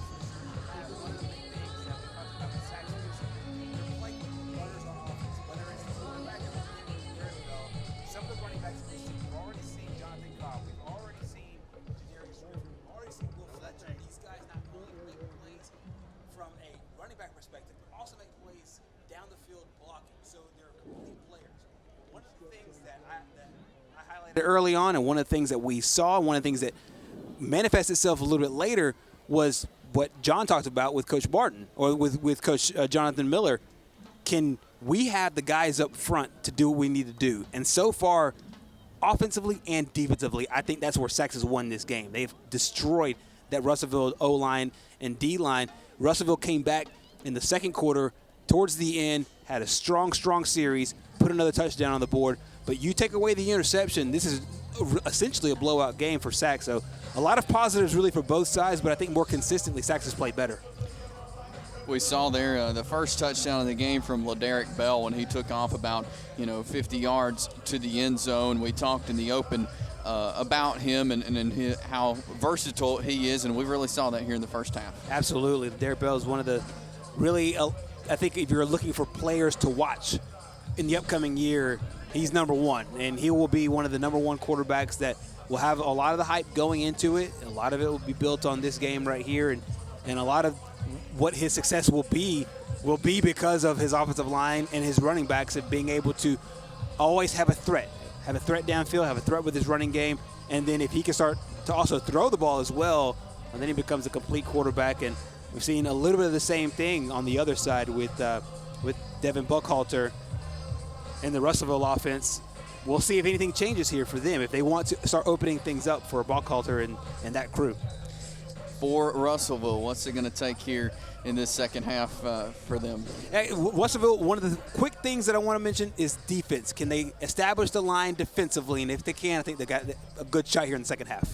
Well, we're going to take a break. When we come back, we'll be back with the second half here. Sachs and Russellville from the Calhoun County Spring Jam.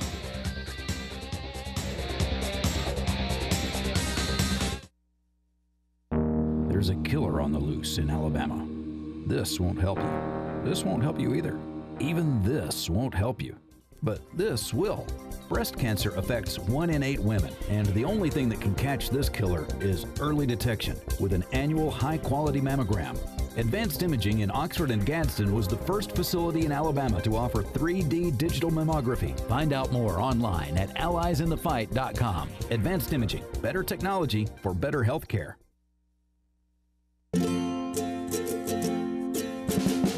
Sure, it seems like there are tons of decisions to be made as you start down your college path. The good news is Gadsden State can help. Online, on the phone, or in person at the new one-stop center in Gadsden. How much can I save? What career is perfect for me? Help with everything from admissions to financial aid. And when all the answers point towards saving money close to home, you'll see why so many decide to make their first stop, Gadsden State.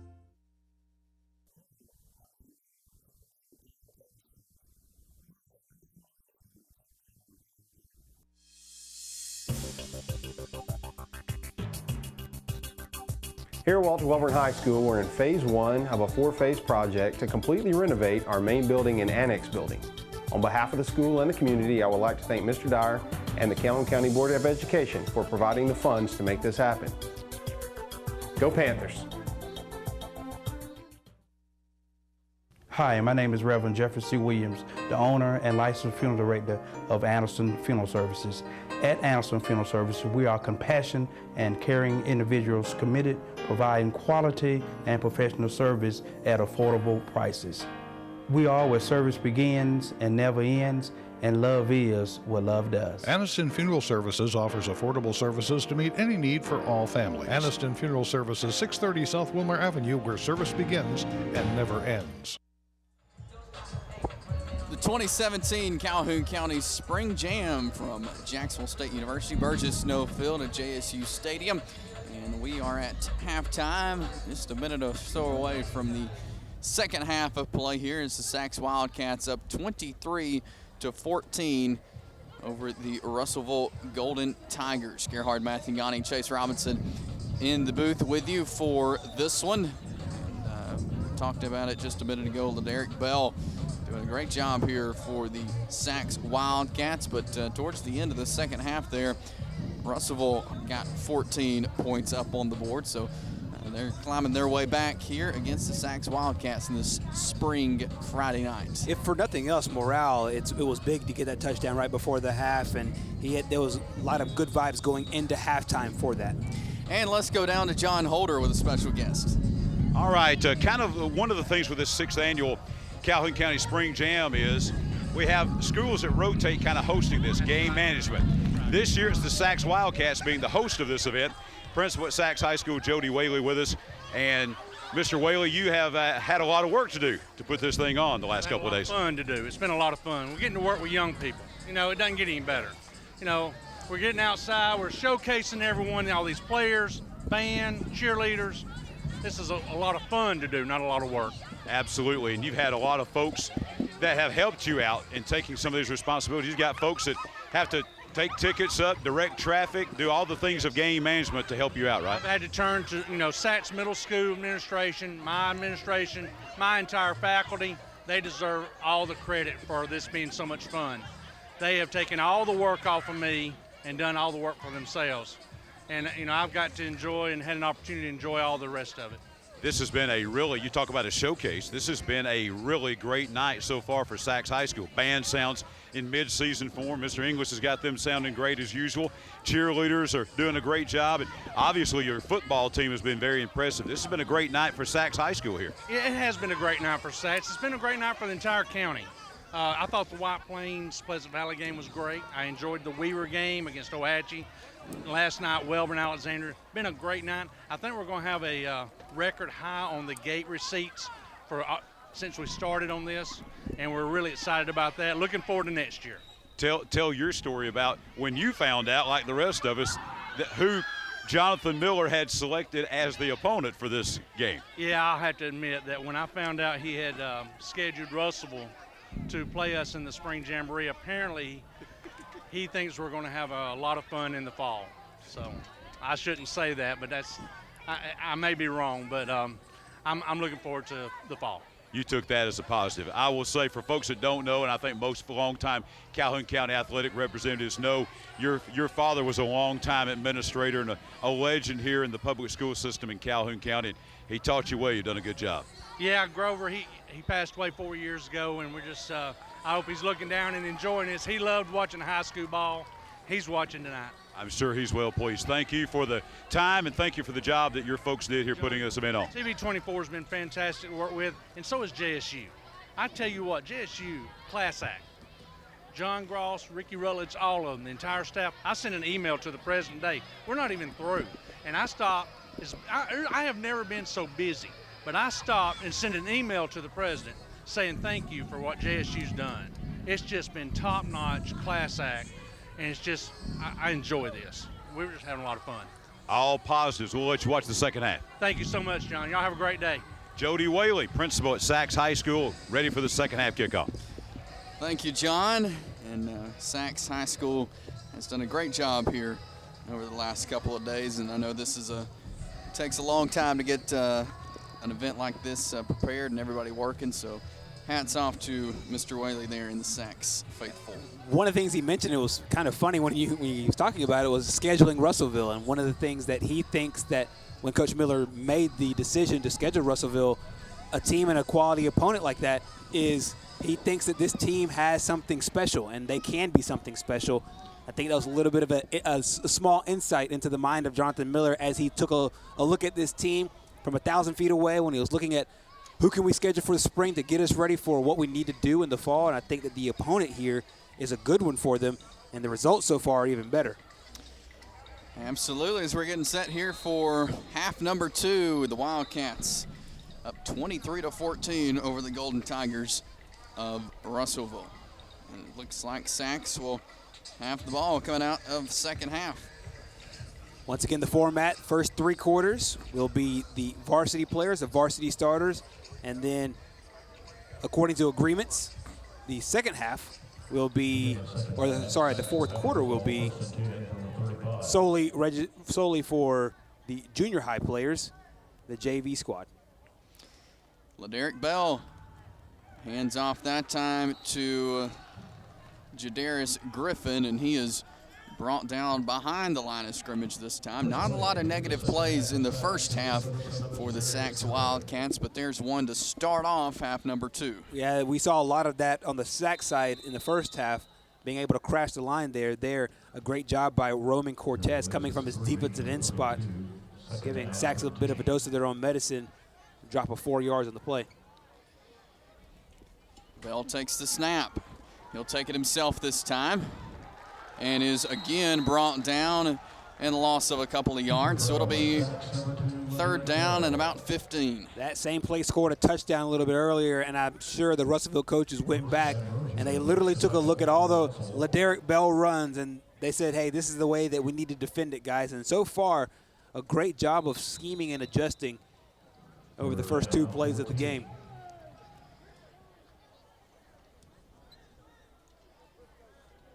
Bell will come get the play from the sideline, then make his way back out. He's joined in the backfield there by Griffin. Bell rolls out, pass over the head of his intended receiver, Ellie Downs. I think a lot of the Sachs passing game will be rollouts. You roll out to one side and then everybody get open, and then quarterback has 3 levels to throw the ball. He has the shallow level where he just did right there on the intended pass, the mid-level, and then deep down the field.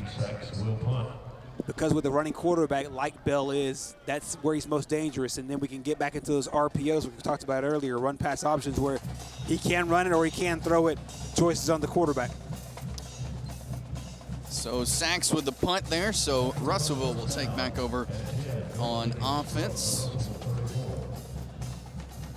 Devin Buckalter, quarterback for the Golden Tigers. Not a lot of places in 4A football where you find your starting quarterback also playing in the secondary. Now they take him off the field. He played a little bit in their last series. I think Bell is a system kind of guy. Maybe just in certain situations he'll play defensive back. We saw him at corner there. He was about to line up at safety. They took him off the field at the last moment as we have a penalty here on Sachs, and Sachs will give Russellville a free 5 yards. So it'll be 2nd and 5 now. It'll be first down, remain first down after that penalty. So 1st and 5 here for the Russellville Golden Tigers. Buckalter takes the snap, pressure coming, and that is Will Fletcher bringing him to the ground. We saw so much of this in the first half. When Russellville goes empty set, meaning no running backs, there's nobody back there to help. So everybody in the offensive line has to do their job. And somebody didn't do their job. Will Fletcher did do his, brings him down for the sack. But when you do not have protection with your quarterback with at least one running back out there, you put yourself in an empty situation, you're susceptible to that. Defensive ends coming up on the end and making plays. They're a big one for Sachs. So now it's about 2nd and 15. Buckalter gets brought down again. Will Fletcher breaks through and will bring down Devin Buckalter for the 2nd straight time. If we're talking about a most valuable player so far, it might be Will Fletcher. A touchdown on offense and 2 sacks here on defense. One time in an empty set, this time with a little bit of protection. Good job by Will Fletcher. He's a multi-skilled athlete. They put him at both the running back situation. They've carried the ball a few times, and then here on defense, he's the defensive end. So 3rd and long now for Russellville. Buckalter takes the snap. Here comes Fletcher at him again. And He's running backwards there. They're going to say he stepped out, I believe, about the 18-yard line. I don't know if we'll see this on the replay, but Fletcher was actually double-teamed that time. Gets out of the double team, makes Blackshear go against the grain on the defense. He ends up stepping out of bounds, looking at 3rd and about 2 miles. But this was started by Will Fletcher once again. 3 straight plays on the drive. Fletcher has been the dominant player, and looks like Sachs will get off the field here, and most of that is because of number 8. Will be the Sachs Wildcats taking over on offense now. And they will take over at the 46-yard line. Heard Coach Jonathan Miller tell John right before halftime that Derek Bell's played a fantastic game so far. The one play he probably will take back is the interception that led to the first touchdown for the Golden Tigers. So we'll see if here on this drive, Sachs changes it up and lets him throw the ball a little bit.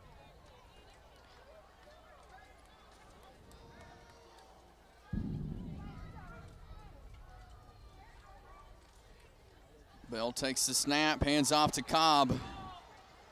And he is still on his feet, pushing through. Will pick up the first down. We mentioned in the first half how these running backs, one of the things that you saw early on is they keep their feet moving. They don't go down easily on arm tackles. Watch everybody from Russellville. Nobody wraps up here. Barely gets his arm on him, Keep your feet moving, keep your feet grinding, and that's the reason why Cobb's able to get a first down.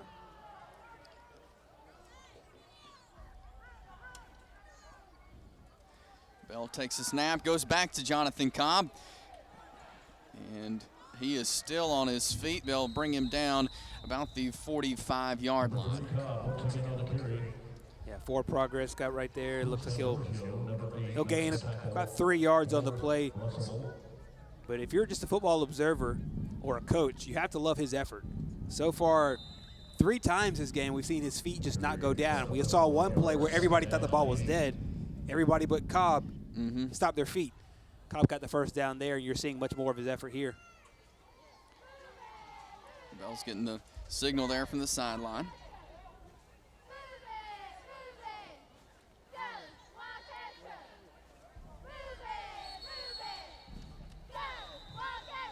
And I believe there will be a timeout called by the Sachs Wildcats, and we'll take it with them, with the Wildcats leading 23-14 here in the 3rd quarter from the Calhoun County Spring Jam.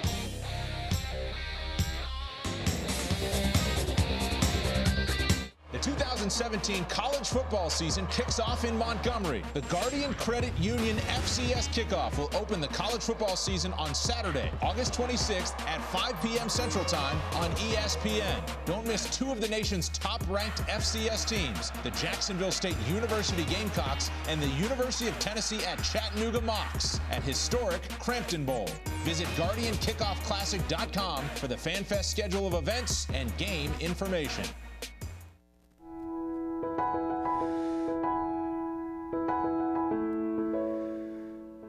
You will take more than 672 million breaths throughout your lifetime. Yet life is not measured by the number of breaths you take, but by the moments that take your breath away. JSU is proud to offer Northeast Alabama's only Bachelor of Science in Respiratory Therapy. Now enrolling tomorrow's breathing specialist. Breathe easy. Calhoun County Spring Jam from Jacksonville State University. Sachs Wildcats up 23-14 here with 7:45 left in the 3rd quarter. Out of the Sachs called timeout. Wildcats on offense. LeDerick Bell takes the handoff. He looks to pass. Pressure from Russellville. Incomplete pass there out of the hands of Darian Brisky. Once again, a rollout. They're creating offense by using their quarterback as a running option. When the quarterback rolls out, his only interception, mind you, is when he stayed back in, I want to call it a pocket. It wasn't really a pocket. It was only 2 guys rushing. But his only interception so far is when he had his feet stable behind his offensive line and threw the football. Every other throw since then has been on the rollout. So it will be 3rd down now for the Wildcats.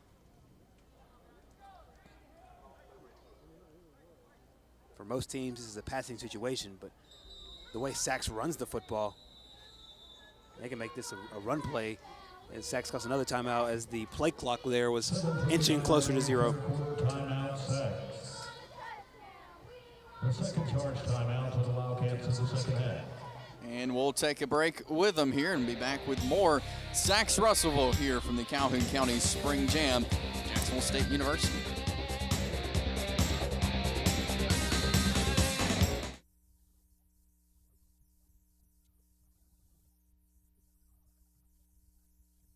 It's an exciting time for Alexandria, and we're looking forward to the positive impact a new school will have for our community, our teachers, and also, most importantly, the positive impact it'll have on student learning. A new school means opportunity, a new school means growth. Our students are able to see their school being built, and we're just proud that we're getting to celebrate that with them. And go Cubs! Huge hailstorm equals huge savings at Buster Miles Ford in Heflin. Come experience a stress-free buying process during our hail sale and save thousands. Over 300 vehicles must go. The damage so small on some and saving so big on others. We have brought the professionals in to fix the cars right. Work has begun for our loss and your gain. Come take advantage of these savings, hopefully never to be seen again. Buster Miles Ford in Heflin off I-20, exit 199. The difference worth driving since 1947. Back here at Jacksonville State University, the Calhoun County Spring Jam, the Sachs Wildcats up 23-14. As we're bringing you these games here from the Calhoun County Spring Jam, the final game of the Spring Jam of the Calhoun County. And we'll be back tomorrow for more of the Gridiron Challenge. LaDerrick Bell takes the snap. Pressure coming. He gets out of it and takes off. Across the 40. He gets down to the 30 and is tripped up, and they will mark him down at the 25-yard line. One of the things that makes him so fun is because he's so elusive. And just watch this on the replay right here. So he goes to his left. And we talked about this a bunch of times. He goes to his right. He rolls out, and he's always going to be a run option. So anytime that he has the football in his hands, he is a run option. So he makes the defense respect the pass, so you have to play your honest in your secondary. But then at any point, as he just showed, he could just cross his field, become a running threat, and pick up a first down. That has to be so demoralizing as a defense. Handoff went to Cobb there. Number 3, Jonathan Cobb, carries for the Wildcats. I think we're starting to see some of the roles that these players will play in this Sachs offense. We're saying that they'll be led by their quarterback, and LaDerrick Bell will be the anchor for this team. And at any point in time, they can throw in Jonathan Cobb. They can throw in Jadarius Griffin. We've also seen Will Fletcher as well coming out of the backfield. So lots of pieces to play with for this Sachs offensive staff. Bell takes the snap, hands off to Griffin this time. Griffin takes off. He'll get down to about the 18-yard line is where they'll mark him down. Great downfield blocking. When you're running this out of the I formation, they call it the stretch play. You're literally, it's not even a toss, you're just stretching it out. So you're stretching the defense and making the defense swing. You're taking your offensive line and letting them swing out. That time, great job by the O-line, guard and tackle, and the receiver to the far side. Go down and create a small hole. Griffin finds it and creates a manageable third down here. So third and about 4 to go for the Sachs Wildcats.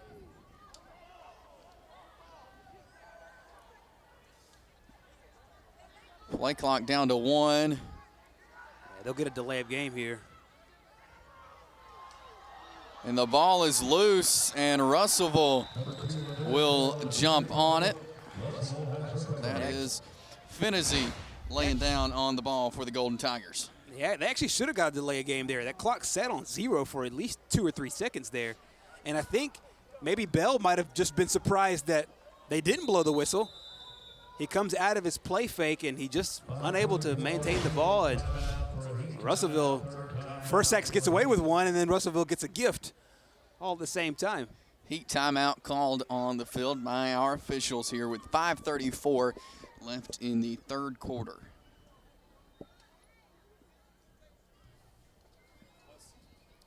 As Russellville will take over on offense out of the heat timeout.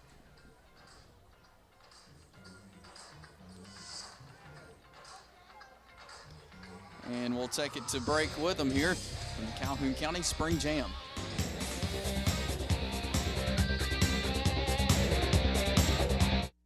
Hi, this is Kevin Riggin with the all-new Tameron Honda in Gadsden.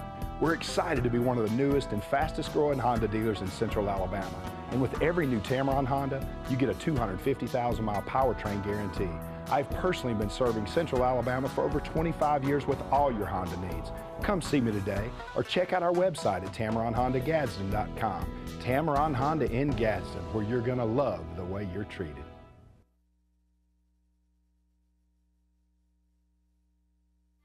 When it comes to great tasting barbecue, nobody does it better than Dad's Barbecue. Dad's Barbecue is slow hickory cooked to perfection, and Dad's menu includes a wide selection of popular items such as our smoked chicken sandwich, ribs, salads, and the best chicken fingers in town. And Dad's offers fresh homemade hamburgers and hand-dipped ice cream shakes. Dad's utilizes the latest technology to ensure that your orders are always accurate and hot out of the kitchen. Family owned and operated since 1985, Dad's Barbecue, with 2 locations in Anniston to serve you. Out of the heat timeout, Sachs leads at 23-14 here at the Calhoun County Spring Jam. Gerhard Mathangani, Chase Robinson in the booth, John Holder on the sideline for this final game of the Calhoun County Spring Jam, as the officials will blow the whistle. One of the things I always say in spring games, you come out of a timeout, you get a penalty flag, that's spring football for you. Sideline warning called against the Sachs Wildcats. Now, they're probably still upset about all things that happened on that last drive there. It seemed like there was just a lot of confusion. So Russellville on offense. Luke Barnwell takes the snap for Russellville. His first action of the day in at quarterback. Barnwell will be an upcoming freshman. We saw Barnwell a little bit earlier play some defense for the Tigers, and I'm not sure if this is a quarterback competition because Buckhalter played most of the first quarter and the second quarter, and then most of this third. So we'll see if they add in some new wrinkles with a new quarterback.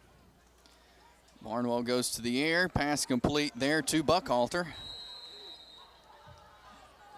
And it will be second and about 4. So Buckhalter has got a couple of different roles on this team. And one of the things is it looks like he's also going to be a receiver. We thought that 33 was a funny number for a quarterback. He can play multiple positions, though. Barnwell takes the snap back over to Buckhalter. He'll pick up the first down and then some. This is exactly what Buckhalter was trying to do when he was the quarterback on the offensive side, being able to get his receivers in a position where they're playing one-on-one. So he couldn't really do it as a quarterback. Credit a lot of that to the Sachs defense. But here as a receiver, executing the offense quite well. And again, these first 3 quarters will be varsity. And then there in the 4th quarter, we'll see a lot of the junior varsity guys get a chance to get out on the field. Once again, right in the middle of the field, there is nothing doing. You give credit, Sachs a lot of credit. The 3 guys that are down there, Mario Thomas, big 75 coming off the field. We saw him a lot on the defensive side. 55, Jordan Brooks comes in there with them, the nose guard, the middle linebacker, the defensive end doing a great job in the A-gap and B-gap. Barnwell looks to go back to the air. He does so. Buckhalter gets the pass, and he'll pick up about 8 yards on the play, and that will bring up a 3rd down and about 3. Yeah, once again, that was just another screen, though. So you saw the pressure up front. That's because the linemen are going downfield. Good outside blocking there, setting up a 3rd and short.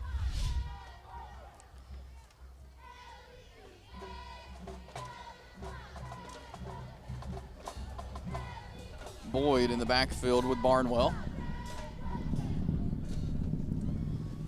And Boyd will take the handoff, and they will bring him down at about the 41-yard line. Good job stringing it out there for the Sacs defense. We've seen that a lot really all game long. They'll let you run horizontal all day long from one hash to the other hash. But they don't let you run up and down the field there. It's a good job of getting to the football. And I don't even think that he got any yardage on that play. 4th down for the Golden Tigers. Barnwell looks to pass, pressure coming. He'll get out of it though, and he'll push across to, let's see where they'll put him at the 44, which will be a 1st down. One of the things the Tigers like to do with their quarterbacks, whether it's Buckhalter or now with Barnwell, is run the football. And so the keeper right here goes, they say it's forward progress, enough to get the 1st down. Barnwell takes the snap. He's got time. Across the field to Logan Jones, who was brought down at about the 49. Logan Jones doing a good job of getting open. There was nobody open downfield. 2 corners back there, LaDerrick Bell being one of them. Also number 12, Austin McLaughlin, doing a great job down the field, and Jordan just comes right in the middle. 2nd down, and about 4 to go for the Russellville Golden Tigers. There you see the Sacs Wildcat Band doing a great job tonight. All the high school bands have been here over the last couple of days. And there will be a sideline warning whistled against Russellville. So each sideline now has been warned, and don't let them tell you that spring football doesn't have some kind of competitive juices flowing with it. Seeing it on both sides, and good job by the officials. Just give him the warning here, letting both sides calm down. Barnwell over to Boyd, across the 50, and he is still up. And he's loose down to the 30-yard line. They'll mark him down at the 29. He's one guy that I've noticed has gotten better as his game has gone along. He had a lot of chances here, especially in the 3rd quarter, but this time Boyd takes that little sweep pass. Is all it is, a little screen, bubble screen, sweep, however you want to call it, and gets to the outside. And just like we've seen with a lot of Sacs offensive players, he's a hard guy to bring down. And there is a timeout on the field, and we'll take it with them.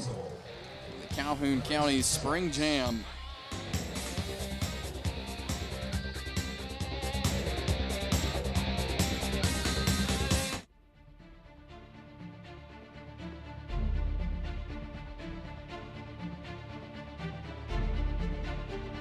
I got back my smack talk touchdown, hole-in-one, 3-point home run, hat trick, pavement pounding, record-setting goal across the finish line. Because Core didn't give up, I didn't give up, and I certainly didn't give in.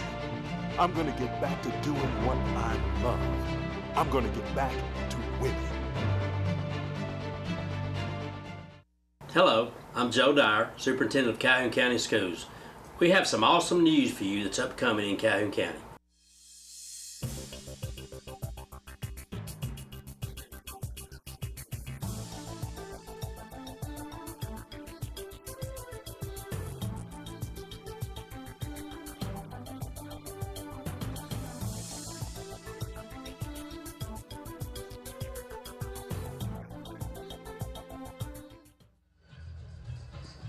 Calhoun County Spring Jam from Jacksonville State University. Burgess Snowfield. Nice look at the home side here. Stadium Tower here at JSU Stadium. Sacs Wildcats up 23-14. Minute 34 left in the 3rd quarter. And like we've mentioned a couple of times, it's the varsity through 3 quarters, and then we'll have the junior varsity guys come out and play the final quarter here. Russellville on offense, and I believe they'll get offsides there on the Wildcats. We've seen this now a couple of times where coming out of the timeout, and I'm pretty sure it's stressed, you get to a hard count and have the defender jump off sides, and we've seen that now twice. This one looks like it'll go on Sachs. No, actually this will go on Russellville. It's saying that he was drawn offside, so he was drawn offsides, and then the defensive player went into the neutral zone, so a self-inflicted error here. This will be 1st and 15 now for the Russellville Golden Tigers.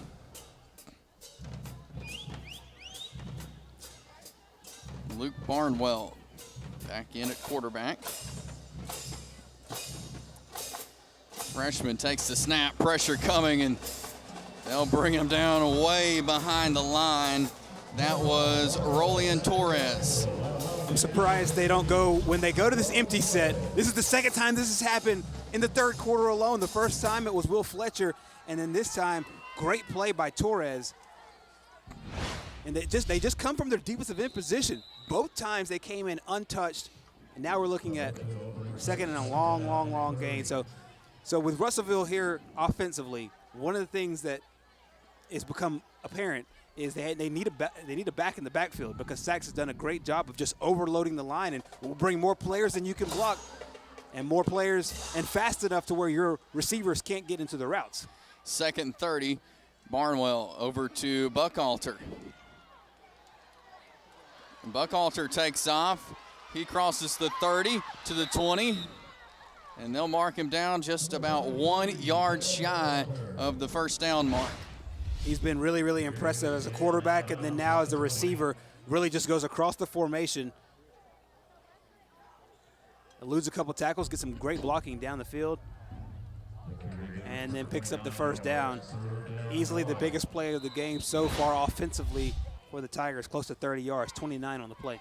Went from 2nd and 30 to 3rd and 1, hand off to Boyd, and he'll pick up that first down. That's got to be frustrating for the Sachs defense. They did everything they needed to do in order to get them back in a position where not only is, from a field position standpoint, it's good, but also down in distance, it was precisely where they wanted. And in 2 plays, they make up those 30 yards. 33 seconds left here in this 3rd quarter, and Russellville wants to talk it over some. It went from, like I said, 2nd and 30 all the way back to the 50. They've got themselves up to the 23-yard line. Right, and the scoreboard will stay the same, but the junior varsity players will come in. So essentially what we're seeing is the last 33 seconds of quote-unquote the real varsity, the ones-on-ones, however you want to qualify it. So that's the reason why they're taking their timeouts here and not necessarily worrying about trying to carry those things over and worry about winning the quote-unquote bigger game. This right here, in essence, is what we consider the main game for the varsity players. And then you'll have the JV players come in there. So from an outside perspective, it looks off using your timeouts here in the 3rd quarter instead of and saving them going to the 4th quarter, but that's the situation. 4th quarter will be reserved for the JV guys. So 33 seconds left here in the 3rd quarter. Good crowd out here tonight on a nice Friday night. See some of the Sachs fans. And we're back out onto the field here, ready to, out of the Russellville called timeout. Luke Barnwell joined in the backfield there by Boyd. Barnwell looks to pass this time, does so, and that is complete there to Finzi. Nice anticipation there for the Sachs defense. Watch the closeout here. Barnwell rolls out. A lot of their offense is predicated on the rollout. And great timing there. Not getting the pass interference, but securing the tackle and bringing up 2nd and long. We now have 24 ticks, and another timeout is called here. You know that the Russellville offense wants to get back onto the scoreboard here and have it either tied or the exact same amount of touchdowns going into the JV quarter. 24 seconds left here in the 3rd, 23-14. Sachs lead here, and Russellville in good position. We saw gained about 30 yards a couple of plays ago, and they could easily do that again here. If you're not familiar with Russellville from this area, play in Class 5A Region 8 with teams like Ardmore and Brooks, East Limestone, Lawrence County, Lee of Huntsville, St. John Paul. Last year they went 8-4, lost in the second round of the playoffs to Briarwood. Trying to get off to a better start here in 2017. Barnwell fumbles the snap. Be a loose ball.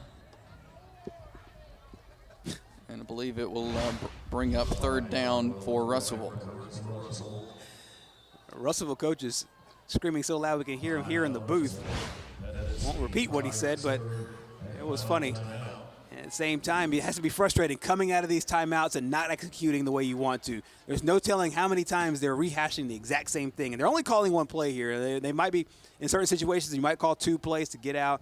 But most of the time, you're calling one play here. And so it's all about the guys executing. And that's got to be frustrating when you can't even get the play off without the center quarterback exchange hitting the turf and losing even more yards. So not only do you find yourself with only 18 seconds to go before the JV guys reign supreme here at Burgess Snowfield, but you also looking at a third and very, very long, really limiting the plays that you can legitimately call. But we just saw earlier this drive, they made up 30 yards on one play, or close to 30 yards on one play, so maybe they have something dialed up here. 3rd and 15 for the Russellville Golden Tigers. Boyd lined up next to Barnwell in the backfield. Barnwell takes the snap.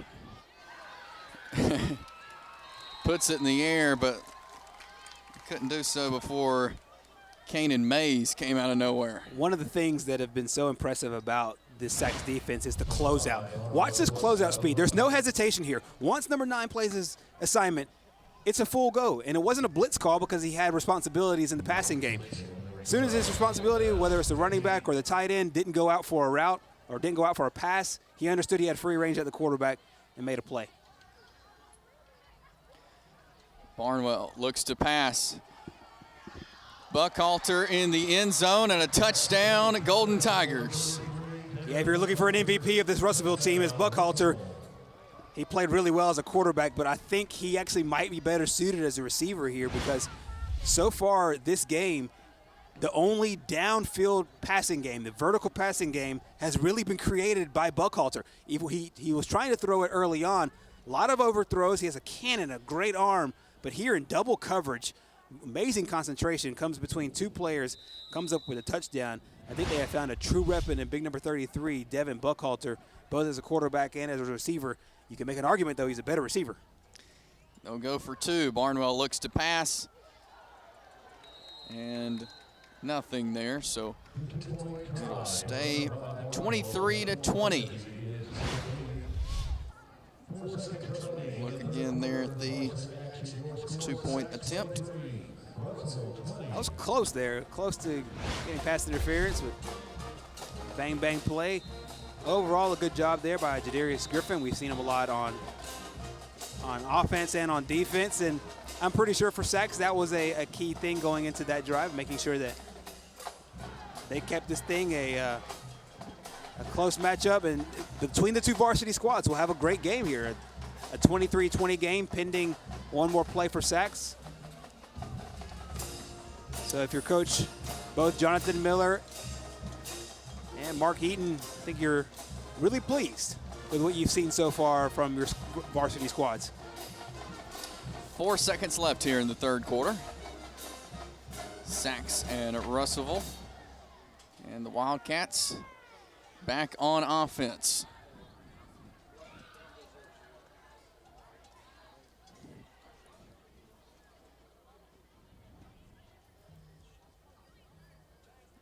(23-20). Sacs lead here. 4 seconds left in the 3rd.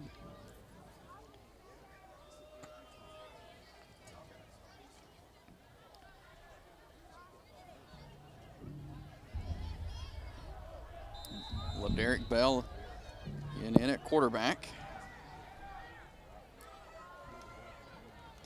He takes the snap, handoff to Griffin. He takes off, still moving, gets to about the 48-yard line. And that will be it for the third quarter.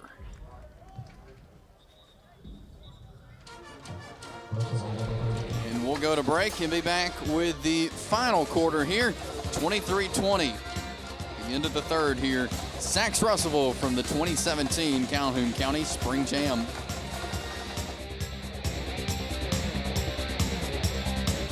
At Family Health and Wellness Center in Oxford, we believe in treating every patient like members of our own family. That's what we do every day. Dr. Edmond, a board-certified primary care physician, and his staff are here for you through each step of your wellness journey. Dr. Edmond also routinely visits his patients who have been hospitalized and makes follow-up calls to ensure they are on the road to recovery. Check us out online, call us, or come by our office. One visit and you'll know you're a member of our family. Hi, my name is Reverend Jeffrey C. Williams, the owner and licensed funeral director of Anderson Funeral Services. At Anderson Funeral Services, we are compassionate and caring individuals committed to providing quality and professional service at affordable prices. We are where service begins and never ends, and love is what love does. Aniston Funeral Services offers affordable services to meet any need for all families. Aniston Funeral Services, 630 South Wilmer Avenue, where service begins and never ends. Back here at Jacksonville State University, Burgess Snow Field here at JSU Stadium. Beautiful Friday night for some high school football. We ended the first three quarters, and we'll go into the fourth quarter now, the JV portion here, and they've cleared the scoreboard, so we'll have a 0-0 game here as we begin the fourth quarter. Gerhard Mathangani, I'm Chase Robinson. John Holder down on the sideline as we begin the final quarter here of the Calhoun County Spring Jam for 2017. So we have now a 0-0 game. All the other ones have been just take it over from where you are, but now we'll start at 0-0 as the JV guys come into the game. We've seen a lot of these guys get a little bit of playing time here and there in that first half, but for the most part, this will be some of those younger guys. TJ Gibbs was one of the guys that got a little bit of run, but the junior will play here with this junior varsity squad. So we'll start to match up names and numbers as some of these young guys will start to play not only for right now to find out how good they stack up, how well they stack up against this Russellville junior varsity squad, but a lot of what you're seeing right here is the future so far for Sachs and for Russellville, and some guys stepping up and showing they can play a little bit in the fall.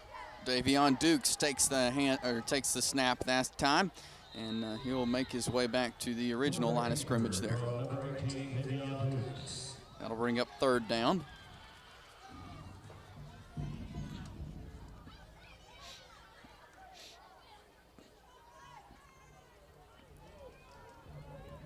A little bit of info on the Sachs Wildcats. They're playing out of Class 4A Region 5. That region, as we said at the top of the telecast, includes Anniston and Asheville, Cherokee County, Hoax Bluff, Jacksonville, Aniana, and a team we saw earlier today, White Plains, who got a win over Pleasant Valley earlier today, went 6-5 last year. John Holder down on the field, and I want to get your thoughts here on especially the first three quarters, John, on what you're seeing from the Sachs Wildcats.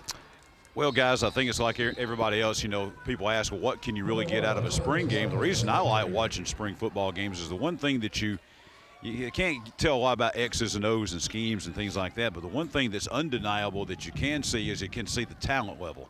That's the one thing coaches can't hide, as bad as they may want to try to keep things secret and under wraps. And the talent level, as we were talking down here on the sidelines, the talent level of this Sachs team, they've got all the pieces in place. You start talking about this was a team last year that was toe-to-toe with Hoax Bluff. Hoax Bluff will be loaded again. I think there's a lot of folks talking about Sachs, Hoax Bluff, maybe the top two teams at least going in that region because of what they have coming back. And, you know, this was a Hoax Bluff team that almost went to the Super 7. So you're talking about is this a Sachs team that is capable of getting to Bryant-Denny Stadium? And, you know, I'm not saying they're going to, but, you know, I think it's a team that has all the pieces in place. I mean, they've got big offensive and defensive linemen, great speed on defense, great speed on offense. They got a great quarterback, good receivers, good depth at running back. They're more experienced than they were last year. You know, this was a young team last year, kind of took their lumps, especially early in the season. But, as you guys know from Pigskin Roundup, toward the end of the season, Sachs was playing about as well as anybody in 4A in the North. So the pieces are in place, I think, for Sachs to be a contender. I think they'll be as good as anybody in North Class 4A. John, what about Russellville? Here lately they've scored a couple of plays, but one of the things you talked about with Coach Jonathan Miller was the play of his offensive line and defensive line. What have you seen so far of Russellville? I know that's not a team that we cover on a week-to-week basis, playing up in the northern part of the state, but what are some of your anticipations for what you've seen so far of the Golden Tigers? Russellville, one thing is we saw at the half, the participation is off the charts. They didn't even have – they had to keep up – like half their players had to stand outside because they couldn't even get in the visitor dressing room because they had so many players here. The support is tremendous. The tradition is tremendous at Russellville. We'll talk with Coach Mark Heaton after the game about that.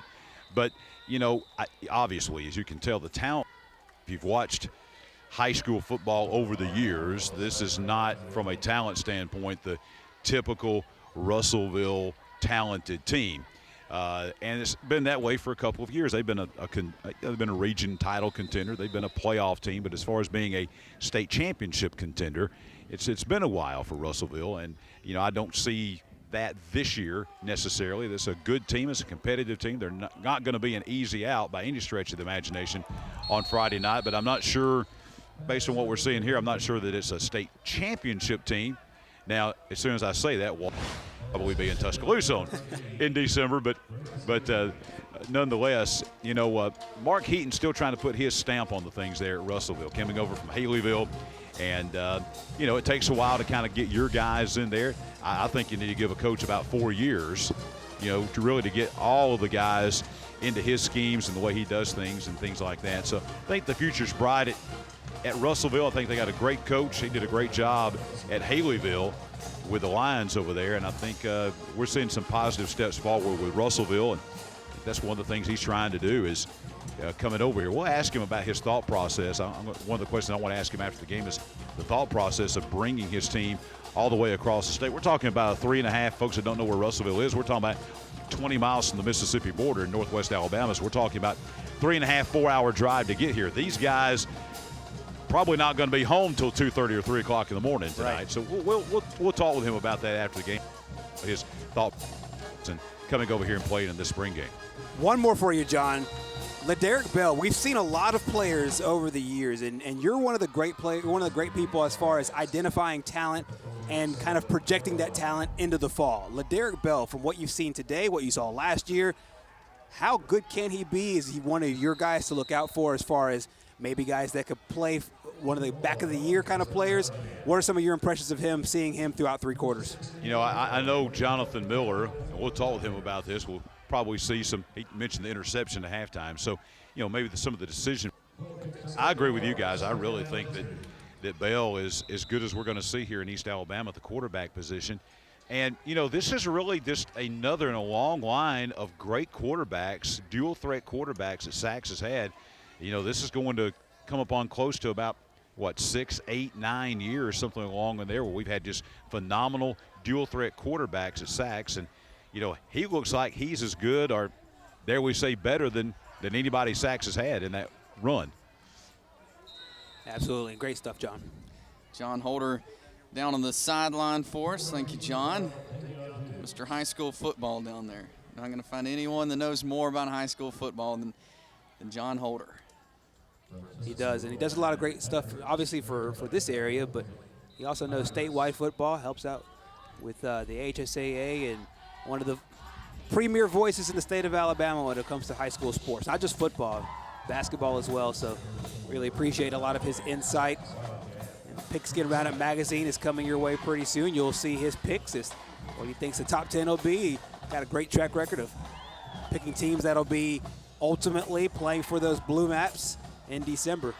Of course, the Pigskin Roundup will be starting up before we know it, and there goes number 23. That is Tony Hunley into the end zone for the Sachs Wildcats. This is a really impressive run here by Hunley, and they've really been building on this drive. Nice chunk plays throughout the drive, and then capped off here by the touchdown. Watch the great, tremendous blocking up front.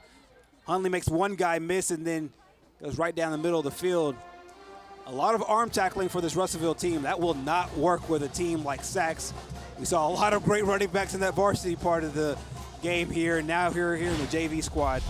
That's a good run by Tony Hundley, and he might play for that junior varsity team, but he's got an athletic body, and looks like will soon be ready for the varsity level.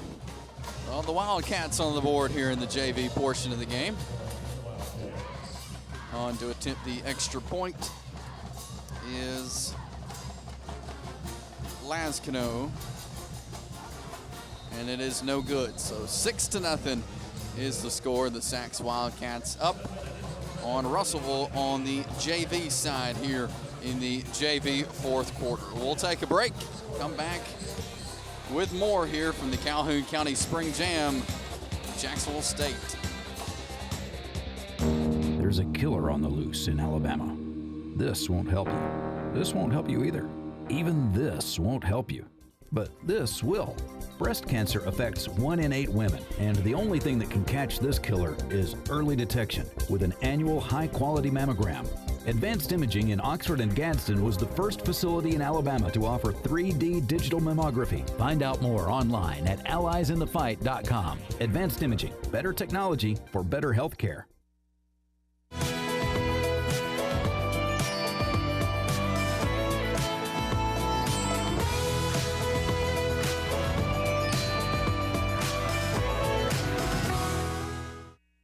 Don't just dream it. Call Family Savings Credit Union. Right now, get something you want for as low as 2.24% APR. You can even apply online or by phone. Family Savings Credit Union, where your money grows with you and your family. Back here at the Calhoun County Spring Jam, we are in the fourth quarter, the JV quarter here of the Sachs-Russellville game, and Sachs Wildcats on the board, 6-0 over the Golden Tigers here. As Russellville on offense, that handoff went to Brooks Scott, and he is brought down quickly by the Sachs defense. Nice play by TJ Gibbs. Now Gibbs got a little bit of playing time when the varsity was out there, and I noticed there was a couple of plays where he was in position but didn't make the tackle. That time he secured the tackle and comes up with a nice big tackle for loss there for the Wildcats. Barnwell in the backfield. Hand off to number 7, that is Austin Ashley, and he is brought down out of bounds. One of the things that the varsity team for Sachs did defensively so well in that first half, in those first 3 quarters, is let teams run horizontally. Let Russellville run everything they want to horizontally, whether that's the jet sweep or whether that is the pitch out play. But so far, they've been able to find a little bit of success here, Russellville has. And there will be a flag on the play. I believe it will be an offsides on the Wildcats.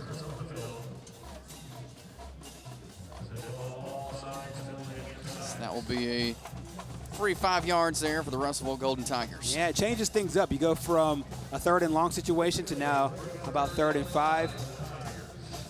So we'll see if that changes anything up here for the Golden Tigers. Barnwell takes a snap, gets it over to the receiver, number 20. That is J.D. Bishop. Good job by Jordan Cosper for Sachs. He was a lone man out there, and really he was the only line of defense between he and the first down marker. He comes up with the tackle. Big 33 brings up a 4th down. If he doesn't make the tackle, the chains keep moving, and it's another set of downs to go to 1st down. But not that time. Good job there by Jordan Cosper. We'll be back with more of the Calhoun County Spring Jam in just a bit.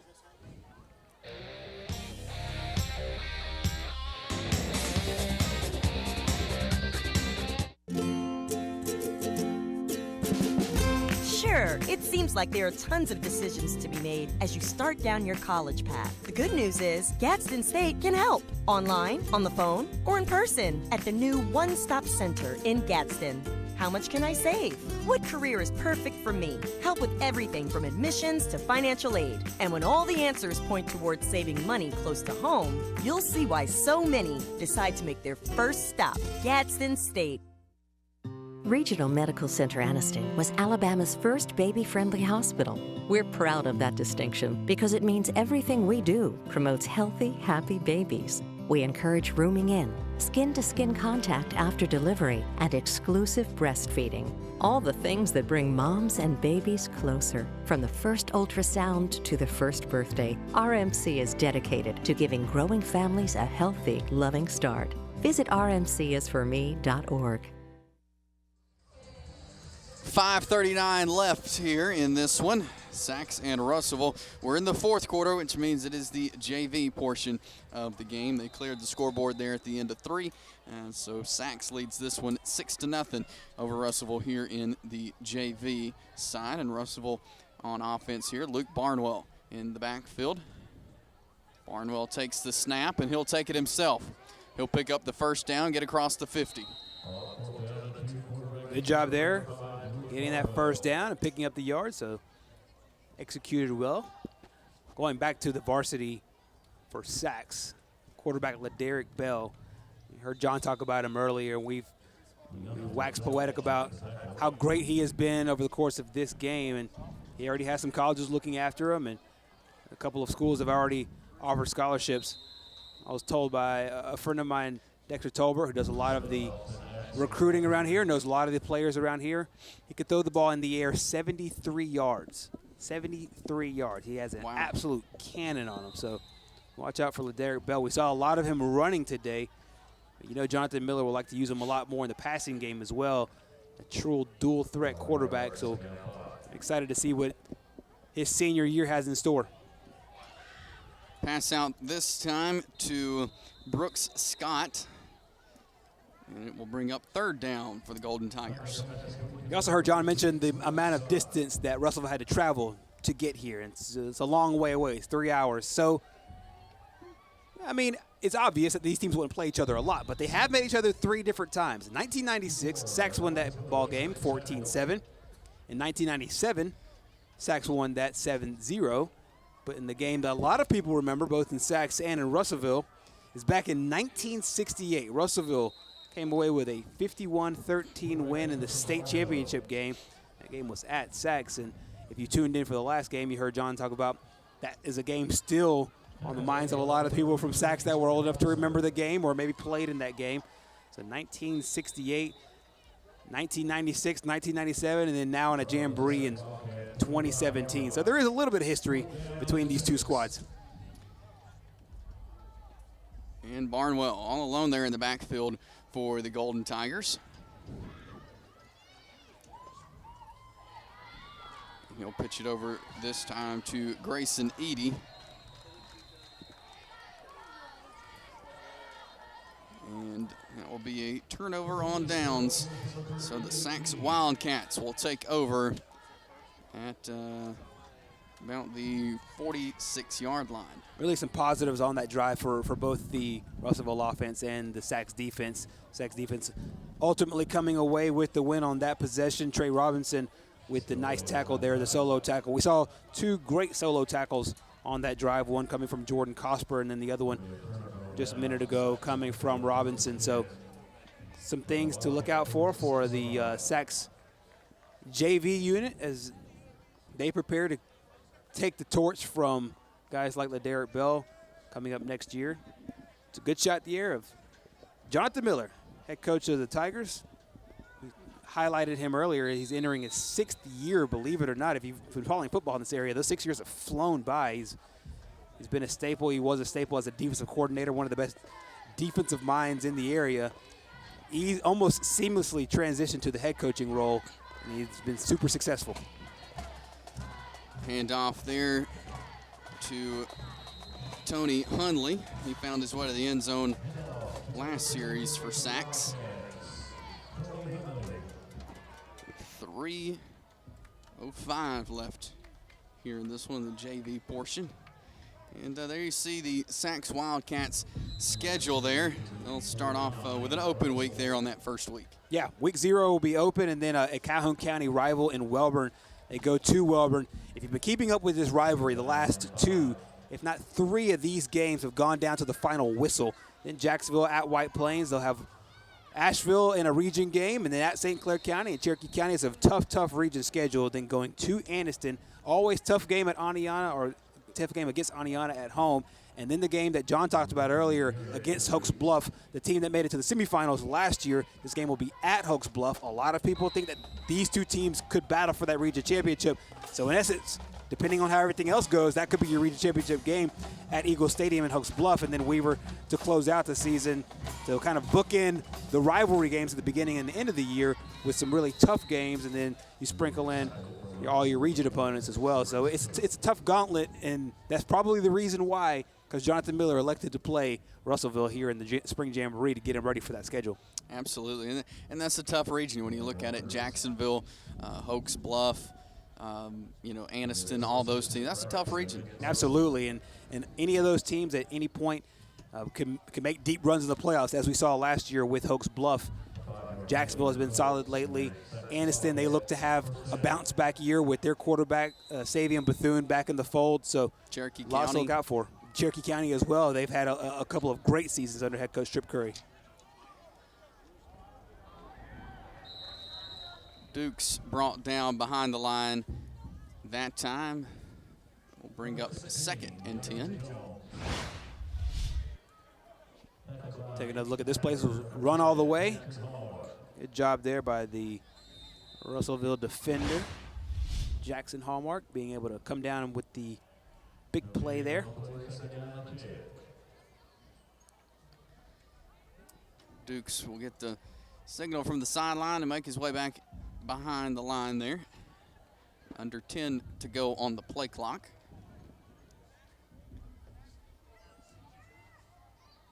Snap to Dukes, and he hands off to Ricky Garrett. Garrett will pick up the first down for the Wildcats. Some bright spots here for both sides. As we dip into 1 minute, the chains will move once again. I'm guessing that Sacs will continue to play it out here, but maybe put themselves in a position to score one more time. As the clock ticks down, this is a very good performance, really, by both teams. Good job from Sacs to come out and really give it to them early. Russellville bounced back, made some good plays on offense, made some better plays on defense, battled back into the game. It was a 3-point game for the varsity. It would be a 1-possession game here for the junior varsity. So I think it's a lot to take back to their respective camps as they go into summer workout, summer training, 7-on-7, lineman camps, all the things that take up the months of June and July before you start opening up camp early part of August. And then you start playing football in the later part of August. 15 seconds left. Dukes will take the snap, and we'll hand off there to Tony Hundley, who is brought down, and that will do it. 6-0. Sacs will win the JV portion as well as the varsity 3 quarters. Absolutely, and it was a 23-20 game in that first, in the varsity portion. It's a 6-0 game here, and John will try to catch up with both head coaches and put a bow on the spring. But I think for both teams, lots to look forward to, and no team is perfect in the spring, and I think if you are, you have some problems. I think that both teams have come away with stuff they want to work on and also things that they really like about their squad. So a good, strong challenge for Sacs scheduling Russellville early at this juncture of the year, and then good job for Russellville to come down here and play one of the teams that might contend for that 4A crown. And at the same time, Russellville will try to go back home and do what they've always done. That means get to the playoffs, have a strong year, maybe make it back to the second round, maybe third round. Once again, they play at a very tough region up there in the northern part of Alabama. So fantastic job by Mark Heaton's bunch and Jonathan Miller's as well. And so we're going to get the coaches down there and talk with them here in just a few minutes. Great night for the Sacs Wildcats.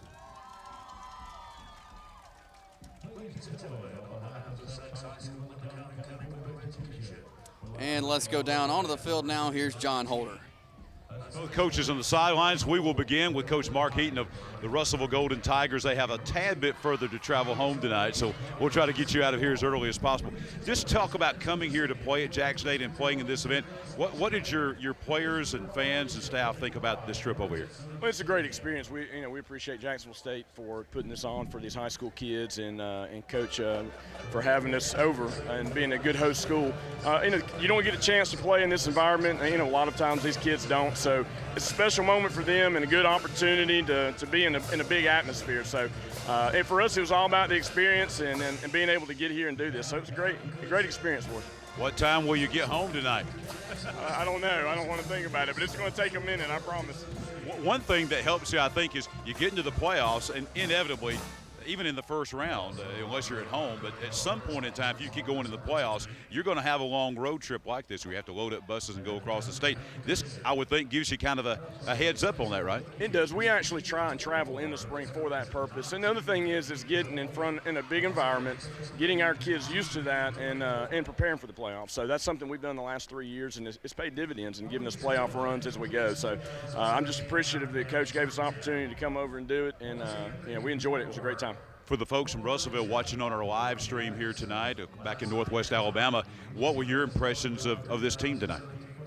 Great, and I thought our guys were young, and but being in this environment and being in an adverse situation is going to make those guys grow up and grow a little bit quicker, and that's what we wanted. So we've got a bright future ahead of us, and we look forward to a great season. I think we can make a deep playoff run. We've just got a lot of work to do.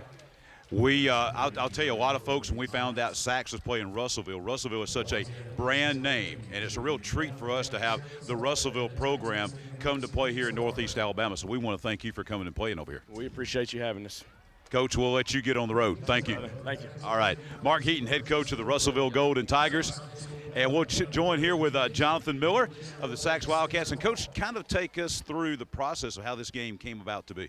Well, just to be honest with you, we were the host, and we sent an email. We get to invite somebody in being the host. And we sent an email out to every school 1 through 5A to see what kind of response we could get and see who was interested in coming over here and playing. We wanted to play somebody good. There's no doubt. We think we can have a good football team. So we wanted a challenge. And of all the teams that responded, I felt like Russell would be a great matchup for us. And they're always a good football team, and they will be again next year. So the opportunity was just too good to pass up. We talked with you at halftime about the offensive and defensive lines. We want to talk about the backs now a little bit, specifically talking about your quarterback, like Derek Bell. He had a great season last year, I thought, and he looked even better tonight. How did you assess his play here tonight? Well, first of all, our offensive line, going back to that a minute, they opened some canyons in the first half. They got a chance to really be special if they continue to work. We stay away from injuries. We don't have a lot of depth there, but our guys are big and strong, and they can put on that kind of performance every Friday night. If they give our skilled guys room to operate, we're going to be pretty good. LeDerick is a special talent. He's got a lot of good guys around him, too. That's what makes, this offense go. We got several running backs who can run the football, we feel like, and I thought our running backs ran the ball really hard tonight. We just had a couple drives where we didn't finish, and if we would have finished those drives, we'd have had a little bit more of a comfortable win. On the defensive side, in addition to a quality defensive line, your overall team speed on defense is incredible, and it allows you to do a lot of things as far as bringing pressure, blitzes, and things like that. When you've got the speed to do that, schemes are one thing, but you got to have the horses to do it, and you look like you've got the horses. Well, I tell you what about our guys tonight is they played fast. You can have fast kids, but they've got to play fast when the lights come on. They got to know what they're doing, and when they know what they're doing and you keep it simple for them, then they can play fast. And we got some guys that we really like on defense. We got to get back to playing the style of defense that's made Sax a household name. And we haven't done that the past couple of years. And that more than anything is what will make us successful. And I feel like this year we've got some guys with experience. We've gone through a lot of growing pains, but I feel like this team can be a good defensive team. Before we let you get out of here, one final question for the Sax fans that are out there. Kind of walk them through the summer. I know you'll be in some 7-on-7s and things like that. What's the plan for the summer? Well, one thing that our kids got to see tonight is they're not in real good shape. We ran a little bit during the spring, but I think this was good. The pace, we were both, hurry up, no huddle, and we got really winded quick. They did too at times, but it's going to let our guys see that we've got to get in good shape. So we're going to hit the weights. We're going to condition like crazy because we got a lot of guys that's going to play a little bit both ways. And then we'll play some 7-on-7 competitions. We'll send our linemen to camp, and hopefully we just have a good summer. Stay away from injuries, and just continue to build towards the season. I think we can have a good football team, but we still got a lot of things to clean up and a long way to go. August will be here before you know it. Congratulations on the win tonight, though. Thanks, John. Jonathan Miller, head coach of the Sacs Wildcats, victorious tonight in both the varsity and the JV here at JSU Stadium at the Spring Jam. And thank you, John.